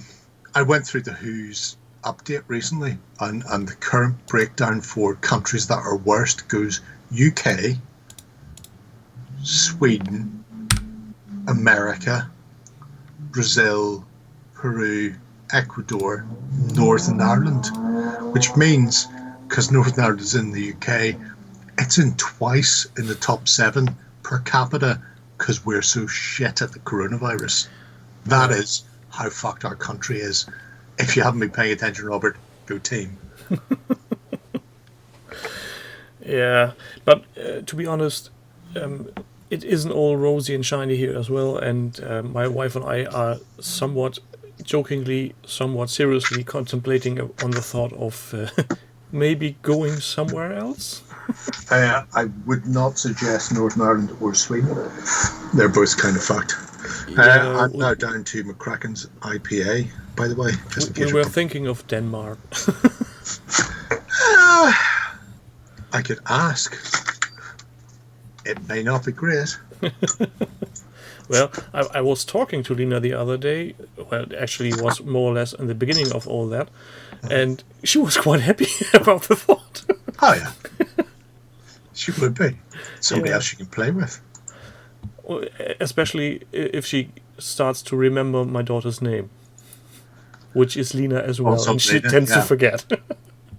How did she forget that? I fucking remember that. I You never told me your daughter's name. I couldn't tell you. She's told me your daughter's name.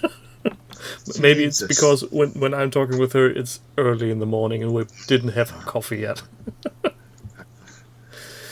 Well, next up, not again a pink tank, but a No, that's not. Tony Silvery did some 10mm golden buttons. No, did. Napoleons, and got a gold button for it.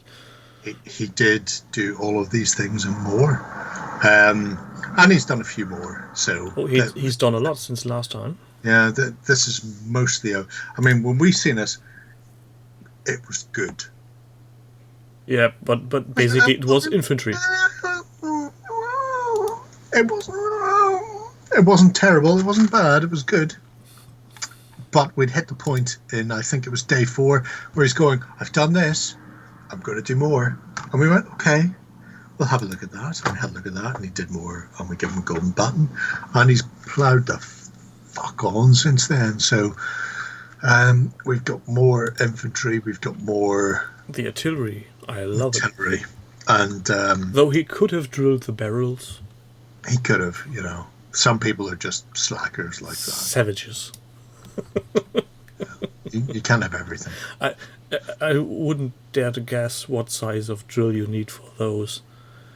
0.5? I go down to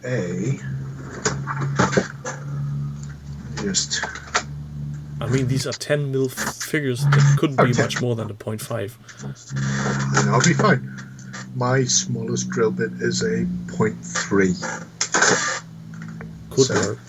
So that should be fine, I imagine, for whatever he's doing there. The important thing is... He didn't. He didn't. So, once again, I'm better, even though I've not done it. I am better. This is what we should be taking away from this, folks. Jerry wins. I win. I may not have put my plastered PVA paint mix on a board, but if I did, I'd be better than Denizen. I may not have drilled out my barrels on the 10mm Punelix I own, but if I did, I'd be better than Tony Sylvie. I'm just naturally better. I'm taller than Jerry, Robert. do yourself a favor. Don't read Manda's comment. Okay. Don't.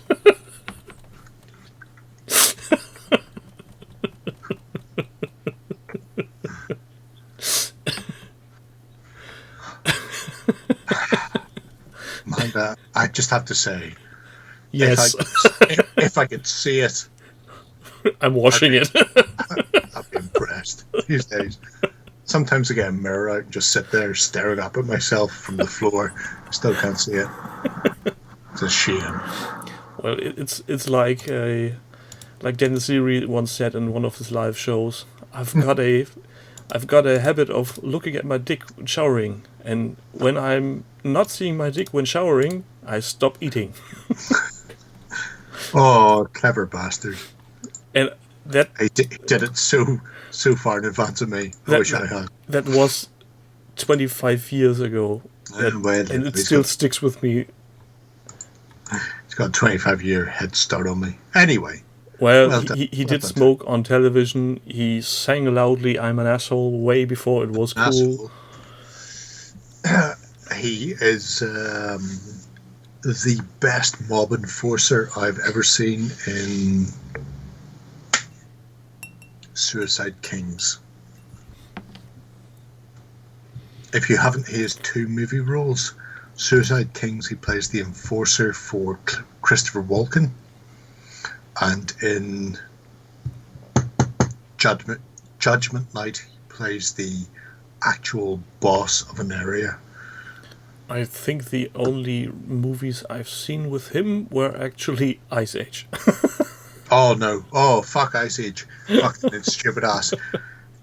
If you cannot see Suicide Kings and Judgment Night, let me know, and I will illegally download them from the internet and then copy them onto my PC and then use OBS to upload them to YouTube, because quite frankly these films are fantastic, and fuck copyright.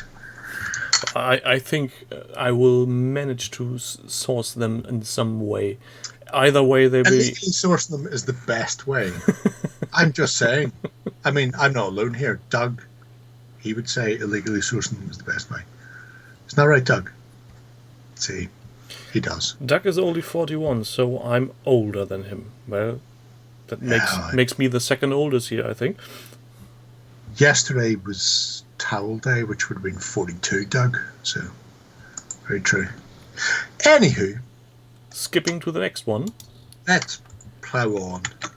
Well, we have a 80s reference to rap. Yep. I like big bones. All right. Because whenever I seen Caladrax, I assumed it was something about miniature storage based on Warren's miniature storage solution. No, that's Kallax. Fucking Swedish again. Jag tycker om Kallax. But they actually work for board games very well. If you have the standard Euro form. Yep. No, that's fine. No. Sweden's great, yeah. Yeah. Sure. Why not? Do we have to be careful? Is some Lena watching or listening? No. She went to bed a little while ago. So he's doing a also, dragon. she's Danish, so I can swear about the Swedes as much as I want. Asuran Shadow doing a dragon. Color drugs. Big and PVC. It is the biggest That's bones dragon. fucking large thing. It's fucking amazing. If this existed 20 years ago, this would have been 500 pounds of lead. I say that would be very much possible to make. Oh yeah, it would have been a bastard. These days, it's about $200 of bones. So substantially decreased in price and weight. And this is a beautiful. This is just insanely large. Oh, it's. I mean, it's not built for gaming. It's built for display and for people who think you need models in RPGs who are wrong.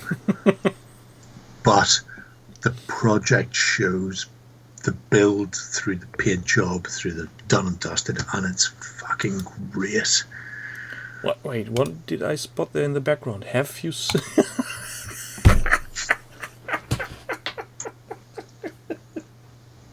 That's an alien Pikachu. Pika. Yeah, but more like, I'm gonna eat your face. Hell, why would you not eat their face? I mean, I would. Have you looked at some people's face? I wouldn't go near them. Yeah, once you've dipped them in boiling oil a few times, you're grand. Tear on. Ketchup solves everything. Very, very true. And I mean, just look at that tail. not very grim reaper in blue clothing and a blue scythe. 12, 13, 14, 15, 16, The arm looks a bit thick. 12. Sorry, now I'm just counting. That's 22-inch tail. That is.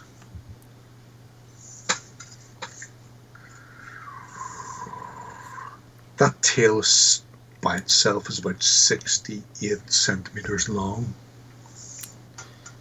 Yes. Fucking amazing. This one is just silly for me. I mean, the fact that they're using it in an RPG is wrong. They're wrong. They're bad and they should feel bad. But, oh my Christ, what they've done here is just fucking gorgeous because, quite frankly, that build is amazing. And the paint job they've done on it is amazing. And But I'm sure you couldn't surprise your players with that in any dungeon where you would have no way of hiding that thing. oh, well, you know, anybody who tries to surprise the players by using miniatures is a tit. But yeah, this has been selling since the Reaper Bone Kickstarter 1, which is like 5 years ago now. So I'm glad to say I'm not the only person who's shit at painting. I'm just going to bury this for half a decade and then I'll dig it out and deal with it. But yeah, it's just great. You know what would really be really nice on this dragon? Mm-hmm. Glowing eyes. Or eye sockets. Oh, I've only put LEDs in it there, Blinky, huh? Oh, you should contact him. Maybe Yeah, make him me the go chance. smoky from the mouth. If he added a vape, exactly. Yeah, I mean this. Oh, what a bell end! The fact he hasn't. No the smoke, fact- no lighting. Eyes, No. yeah. No gold button for this one. No, it's ridden the whole thing. Oh, what a shitbag. I've got fucking ball tops. I've miniatures too to paint. Well, you know. I think Blinky just had a nerdgasm. You probably have a rawr in some sort of rawr. You know, you Tiger King that shit. You record a line and then play that back whenever it's blowing smoke up your ass. And then somebody comes along and replaces that line with something like "you cunt" or "tit." Yeah, you know, either or. Either or is fine. Original Irish dragon. It's got an awful lot of Reaper paints as well from the Master Series there, so that's quite nice. Because they're decent paints. I haven't gotten around to try them because they're not in any shop close to me. The only reason I know about them is because I took them out of a drawer in the studio and went, these are good. Why are these in this drawer? Why are we using GW and shit like that? You could be using these, but hey ho. Well, I digress. Maybe because GW supplies. They don't. We have to pay for anything we use from them. Well, then why bother? Exactly. I keep saying this. Why bother? And also, Warren, just in case you're listening, merchandise. Buy merch. We need merchandise. Kids only click on stuff if it says GW. We need fezzes and t-shirts. Would you imagine the fezzes? Yeah, huh? he had such a good run with this. Why weren't they a thing? The other kids didn't like to wear them because then they got confused as to how their hats worked with the headphones. You're not allowed to laugh. People in the chat aren't allowed to laugh. What I would do is I would put my hat on over my headphones, or I would put the hat on and then park the headphones on top. So there'll be times where you're watching me and the headphones are perched up here. If you go back and watch Weekenders, whereas they were mostly watching as their hats fell off and got very confused and annoyed, and it's like watching that slow kid at primary school who can't work out how to tie their shoelaces. It was like that. Only worse. Very much so. So yeah, fezzes. Jumping on to the next project before the chat totally project. derails by demanding fezzes. We've only got 3 minutes and we've got 3 projects to get through. So yeah, we are fine. We're fine. You say that? No, we have to. This is a half-hour show already. Whoever told you that this would be a half-hour show? I never said that. All your shows before I landed here were half-hour long. Yeah, but that was basically 2 shows. And the fucking egg has been boiled, isn't he? That is very true. He still hasn't called to that. What? Justin is nicknamed the Egg because the egg has been boiled whenever he takes the fets off. Puts it down. He has no idea that's what we're talking about. And at one point, he made it like 45 minutes. And I'm looking at my watch. The egg is well done. His watch, and Ryan, who's editing it, is going, a new record. Egg. Yeah. That's a hard-boiled egg. Fucking really was. I mean, I think 45 minutes is literally his record, but Oldhammer Elves. Yes, Firelock22 did some scenery with new Oldhammer Elves, by which he, I guess, means he's using new miniatures with an old paint job? Yes, well, sort of. That type of thing. The elves in particular are the North Star / Osprey Oathmark. He added bowstrings. He did add bowstrings. Are we a fancy one, adding bowstrings? Oh, yes. Very much so. I hate people who do this. Oh, he's a terrible, terrible bastard. And he's adding them on round bases. Well, you know.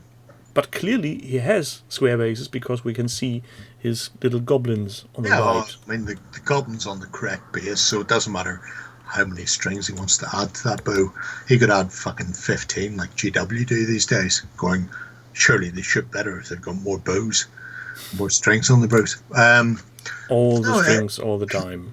It's a really nice little setup. Oh, is that papercraft? In the background, yeah. Oh, no, not only the background, his latest entry, Cynics, dry brush, old GW Fortress Gate provides much fun. I think that's papercraft. It is.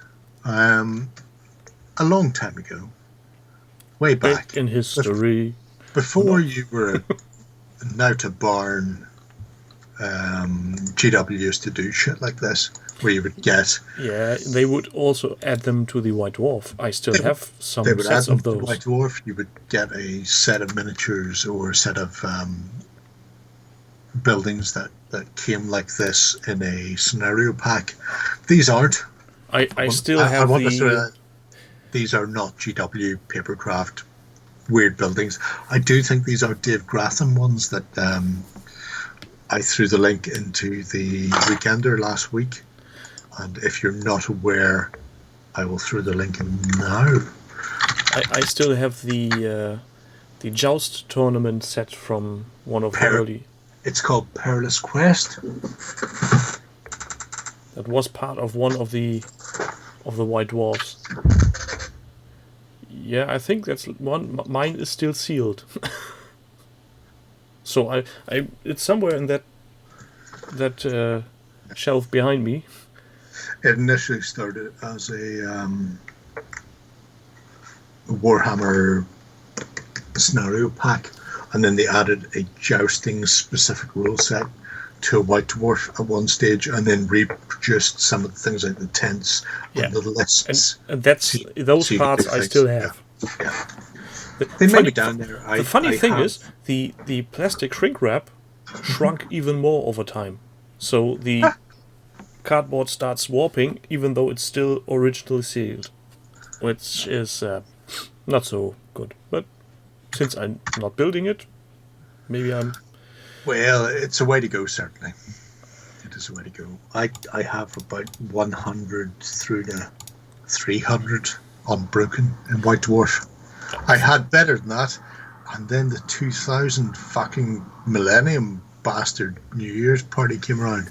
My cunt brother and his cunt friends had a cunt party in my fucking house, and some bellend vomited on White Dwarves 50 through to 100, and then they hid them from me when I came back home from Donegal.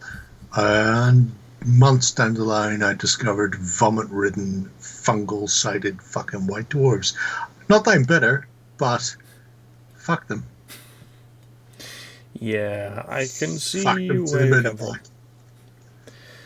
Well, Not until you've gone, oh, issue 76 of White Dwarf had a great Call of Cthulhu scenario. Where is it? What the fuck is this fucking mushroom growing out? What is this? No, just no. and I He's think still alive. It's not my fault. I If think I had my Ben idea. was it who did the little paper house on the Weekender. He did.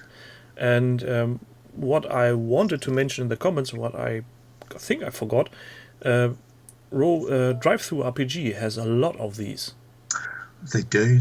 I mean, Dave. A lot Dave, of free stuff, and even much more if you're wanting to pay. There are some really simple builds and some really, really intricate builds. it's like Peter Dennis with Peter's Paper Boys. There are a variety of companies out there who will do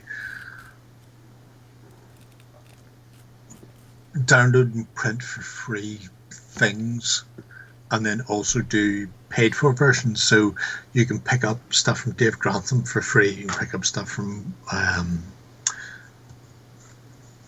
Peter for free. You can pick up stuff from RPG.net and the like. If you go hunting, you can find an awful lot of stuff, and because it's just a PDF download, you can rescale it whether you want it in 3mm, 6mm, 10mm, 15mm, 28mm, whatever it happens to be. You can find buildings, houses, miniatures, and just grab them, do whatever you need with them to get them out there. And the very cool thing is, if you're having a color laser printer, you can basically print them right on cardboard, start building, and you're done within an hour or so. Yeah. Oh, very much so. I mean... And those make very nice backdrops for any kind of miniature you're stocking on your shelves. The cardboard bit is difficult because depending on the printer you have, various grades of paper and cardboard may or may not go through, but you can, at the very least, with Pritt stick, like a hard glue stick and a colour printer, and then whatever cereal box is lurking downstairs Yeah. in the cupboard, because you don't need the box for your crunchy nut cornflakes. They can stay in the bag once the box has been taken away to make your buildings, shacks, hospitals, And hostels, even more whatever it is. sturdy cardboard you get from dry food for cats. Yeah. Those are thicker. Those are great. Or do what I used to do, which is, well, you can't probably at the moment because fucking COVID. But if you visit supermarkets and the signs they would have hanging down saying, you know, No. this week 20p off bog roll, or, you know, 50 pence for broccoli, or whatever it happens to be. Sometimes that's in very thick cardboard. Sometimes it's actually in foam core. So cardboard, foam, cardboard laminate. The stuff that would cost you 10 or 12 pounds for an A2 sheet from an art store. A lot of supermarkets make their signage in that, and after the end of the period, which is normally 2 to 3 weeks at most, they just throw that in the skip. So you just used to go to the supermarket and go, when are you taking the signs down? Tuesday, because the new deal's starting Wednesday. Great. I'll be down on Tuesday night or Wednesday morning and just take the old stuff off them, because otherwise it just goes in the bin. Yeah. And you can get art board, foam core, whatever the fuck you want to call it, for nothing. Yeah. And that is terrific for building your scenery. And you can also go to sign makers.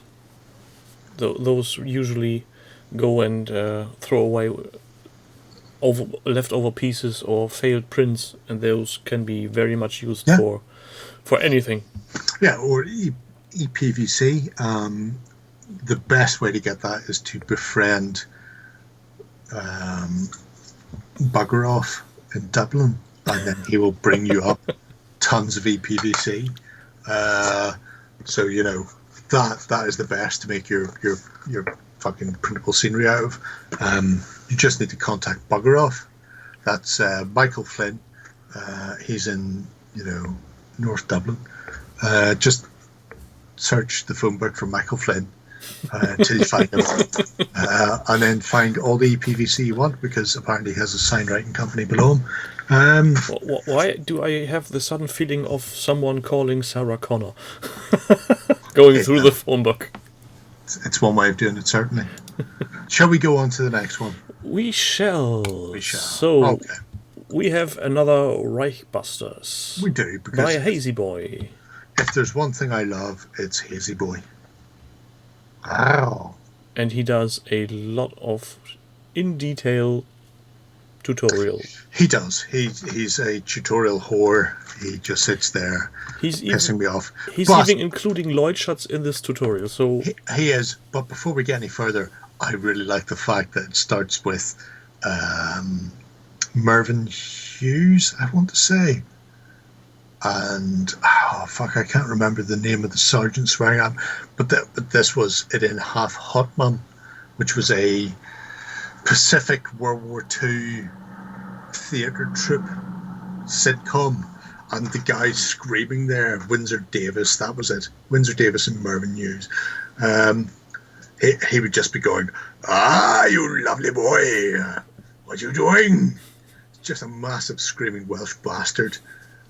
So the fact he's decided this is the best way to advertise Reichbusters is fucking amazing. right, they do look familiar to me, so I must have stumbled across them at some time. You know, totes Hazy Boy. It's, you know, Windsor and shit. So but he once again, does Quentin and does a tutorial on literally every paint in the Army Painter range. it is what we've come to expect from Hazy Boy. It's a variety of miniatures painted stupid quickly with a photo monologue that would put Lloyd to shame. It's just, here's how you paint them with these 17. I mean, Lloyd hasn't gone this far. Lloyd goes, here's 59 pictures and then 2 pots of paint. You're going, are those 2 pots of paint the only pots you use, Lloyd? They're both brown, probably not. Whereas Yeah, Hazy as Boy, we have learned, he doesn't have any reds. Those are all with Warren. anybody who's old enough to know who John Toyer is, he won Golden Demon several times in the late 80s, early 90s. And it didn't matter what John was painting, it was all shades of brown. It used to really wind me up. I used to fucking hate. I mean, these days I would look at it and go, "It's really well done." But whenever I was a kid, I would go, "John Toyer's one again. It's fucking 59 shades of brown. Fuck you. It's Undead Against Skaven. It's all fucking brown." And that is what Lloyd is like. This isn't what we're saying here. There are shades beyond brown. There are blue. 50 red. Shades of Brown, the other hobby room. Oh man, that is not a hobby room you want to enter without an N95 fucking mask on anyway. At least you want some serious A hazmat suit. yeah. Oh fuck yeah. It really does need more brown to beat Lloyd. If I'm looking at this project, I'm really thinking, does he really take pictures, or is there a video camera set up and he just puts them aside for 2 or 3 frames and takes them back and starts painting again? That would be so much more efficient than taking pictures. He's in the chat. We could ask him. No, it must be pictures, because a couple of weeks ago he forgot to include the braid matted beige that we all knew was coming because he was too drunk to take a picture of the bottle, even though he was still dry brushing away. So yes, the less efficient take a picture of everything. He's English, he's not German, mate. He can't be that efficient. It's not his fault. Well, he can learn from a German, can't he? We're here to teach. Like the Queen. No, her husband. Her husband and I. Well, speaking of Queen, Turn this off. whatever makes the noise on your side sounds a bit weird. I've fucking no idea. It sounds like somebody is smashing on a fart cushion or something. I've no idea. Lloyd keeps telling me my microphone makes weird noises. I refuse to believe him or fix it. Maybe it's that, or your the container you've got your beer in maybe has some air issues. That's the noise. Sure, yeah. Let's go with that. So he has done how many now? Too many. It's probably been like 3 days, so I imagine 50 or 60 miniatures. There's a cat though. Yes.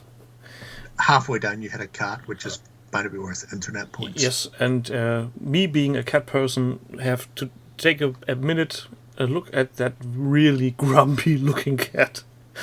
Asking the one taking the picture, "You really want to take this towel under from my belly over my dead body or your scarred hands?" I will kill you. Slowly. I will vomit a furball into your mouth when you sleep. That is most cats. Can't really argue with that. Oh, believe me, my late cat was a bastard when it comes to vomiting on the floor. He wouldn't simply vomit somewhere. No, he would get up, move into the floor, outside of any room we were in with him, start screaming like he's dying. Yeah, exactly. And at that point, I knew I have about 3 seconds to get into the kitchen, get some paper towel, and shove it under him. God, that bastard. I miss him. That's the weirdest part. You're still missing these things. That's how that is how COVID-19 started. It was just a cat trying to just pushing a vial off a desk. You know the theory why the flat earthers can't be right. If Earth were flat, cat would have shoved everything over the edge by now. There wouldn't be anything left. It's not even a theory. That is just a fact. That is the cat law. If anybody has ever seen a cat on some kind of edge with fragile things, you know what's going to happen. Either the cat is getting sprayed with water or it's pushing something down. Well, I still keep looking at all these models, and Hazy Boy, I hate you. Yeah, we all get him. I hate you so much. checked with Eddie Vedder the other day, and he said he's not coming back to London because fuck him. I really don't want to, but I have to push these buttons. Well, you do, because otherwise I'll check. It's the law. That is the law. I am a man with, simple predilections. I see minis, I press like. Yeah. So this brings us to our final one of the hobby hangout. And to be brutally honest, this has run much longer than the half hour it's supposed to. But if anybody can remember right back to the start, just before Tim started waving stuff at me and threatening to hit me with a stick, we did something from... That was not a stick, it was a whip. Stop calling lies. They all look alike to me. But Zebra Outrider, he started the whole shebang this week, and we felt we should finish with Zebra Outrider as well, just for a nice book ending. We were going full circle. Yeah, we were going to wait to see if anybody noticed, but then we realised that none of our viewers are sober enough to actually fucking notice this. So, reading the first line, I can already say this is a project made in heaven for John. It really is. This is his spring clean challenge from 2019. So I'm just going to go out on a limb and say, don't know if it's going to get finished. He does admit that his Beware the Jabberwock, my son, is still running, which is where we started.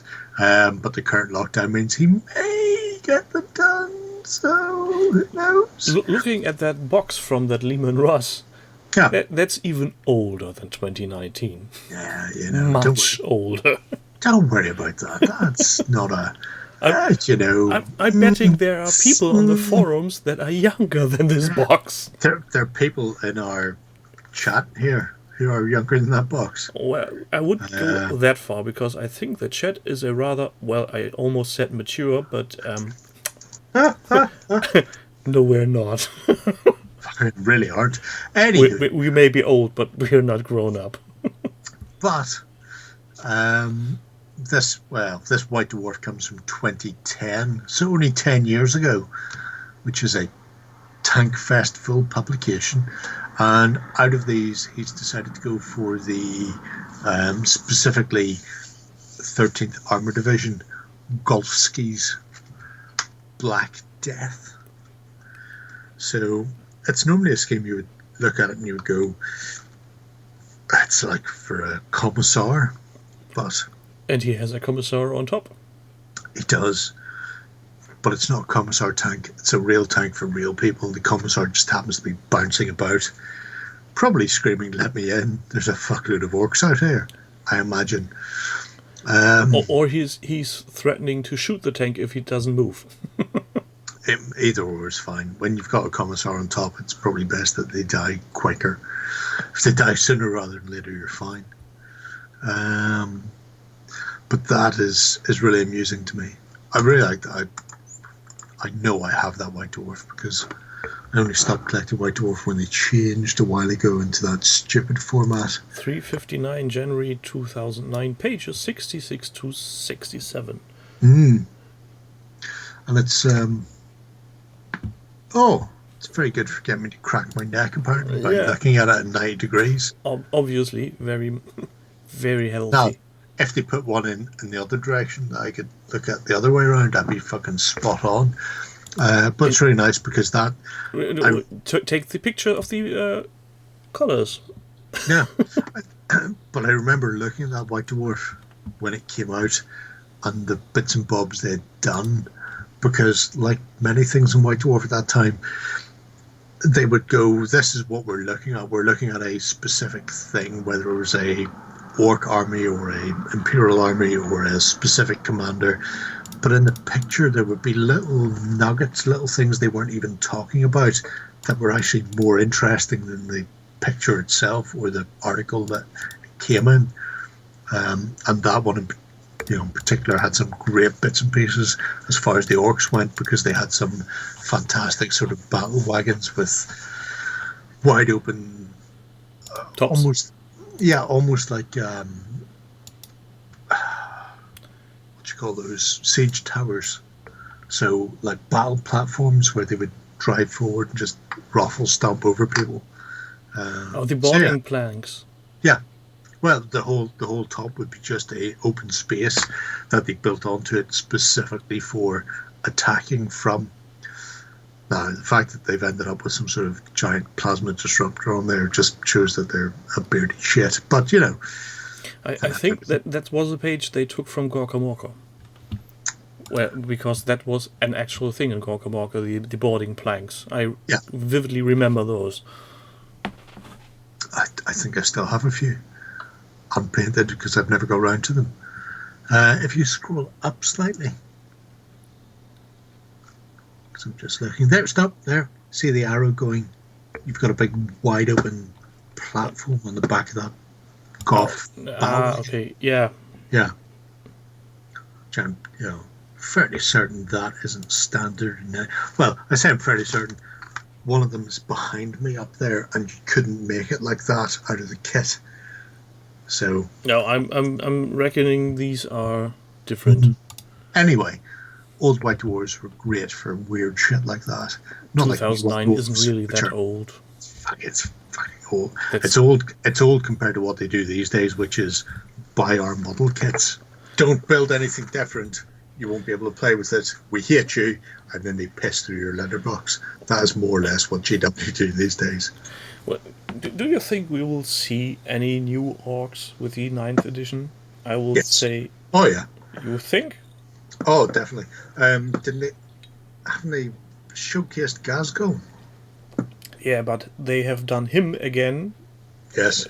A long time ago, and there wasn't very much other things than that. But they did him, and they've added Macri. I imagine we're going to see a rake of new orcs, which are the equivalent in size of the Primaris. Probably.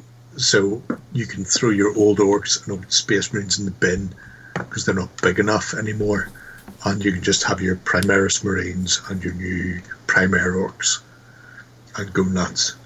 Well, I'm wondering what kind of vehicles they will then throw out, because the orc vehicles in relative terms of size have been small since Gorka Morka. Yeah, they'll just increase everything. It'll be fine. The important thing is you throw money at them, whether you need to or not. Yeah. Let me think about this. They'll just get bigger, and we're all happy then. I think I'll have a pass. Are you sure? Yeah, I think. If their jaws will be more square. Even more. Their grots will be pointer-nosed. No, I will say this: if they really do sculpts that I like visually, I might grab one or two, but I highly doubt. I highly doubt that they will do everything they've released in the past 2 to 3 years. Even the Gaskell. The last Gaskell I have in metal. I've not opened the box yet, but I have them. The one that they did for the Armageddon? Yeah. The chunky one? Yeah. I have the original Gaskell Makari. I had the original one. I converted a Rebel Grot banner bearer with a Goblin Wolf Rider head to make him more like Makari, because he used to have that woolly hat with the little horns that the new one doesn't have. Which is a shame. Yeah, so I converted a Goblin to match that. So, but yeah, he's one of those things. And for some time I thought I was over the whole 40k aesthetic, but then there was a certain company that popped up ever more often, and you recently did a unboxing in the studio way back when from some kind of Nurgle Marine, where I have to say those designs I like. You're okay, Jerry. It's nothing to do with me.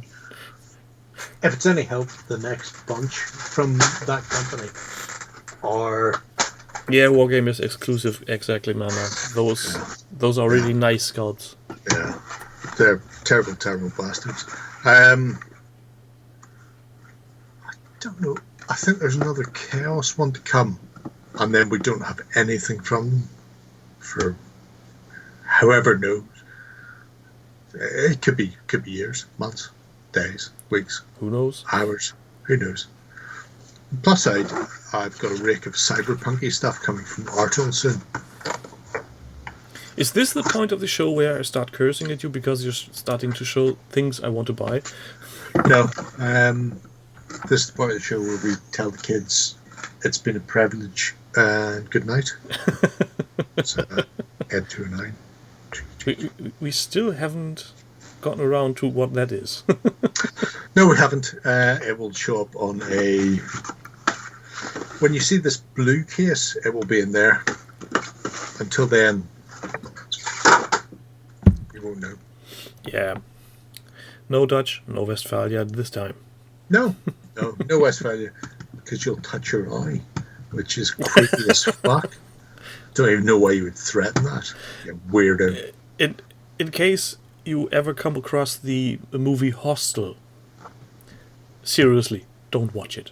Right, I've heard that Hostel exists, but yeah, it's a gory movie. It's a lot of I liked it. It's very bloody, but there's a scene, and I asked Lena about it, and she said, "No, he's not allowed to see that. He won't sleep for weeks." No, there's no reason to poke your eye. No, I have a friend in Sweden who will send me pictures of her poking her eyeball. It's like, why the fuck are you doing that? To annoy you. Yeah, that is exactly right. So the Vikings are fucked up. I think we can all agree the Vikings are fucked. We'd be much better off if we just push them closer to America, where they can't annoy me anymore. But if you push them closer to America, they actually will come to Ireland first. Go around the top. Well, why not shove them over to Russia? They're practically there already, aren't they? More or less what they are now. Could be. Finland doesn't exist, so there's nothing there. Well, with this, my beer is empty, my head's sleepy. Jerry needs some good night's sleep to recover from all the abusive behavior I'm letting him get. Outrageous, terrible. I still need to have lunch. For anybody who's curious, I start the show before we go live by throwing wild German tantrums and curses at him. And I have to switch on Skype, which is even worse. That's the worst part of it all. Skype is the fucking worst. Oh, Jesus. You have no idea how bad Skype is. Maybe we should do a project on how many ways Skype has already fucked with this show. It's Skype. Impossible. Fuck you. That's who works here. Yeah. So, everybody, thank you for being here. It was fun and all. And I will say this for tonight. Oi, nutter! See you all next week. Bye. Slangafol and Macara.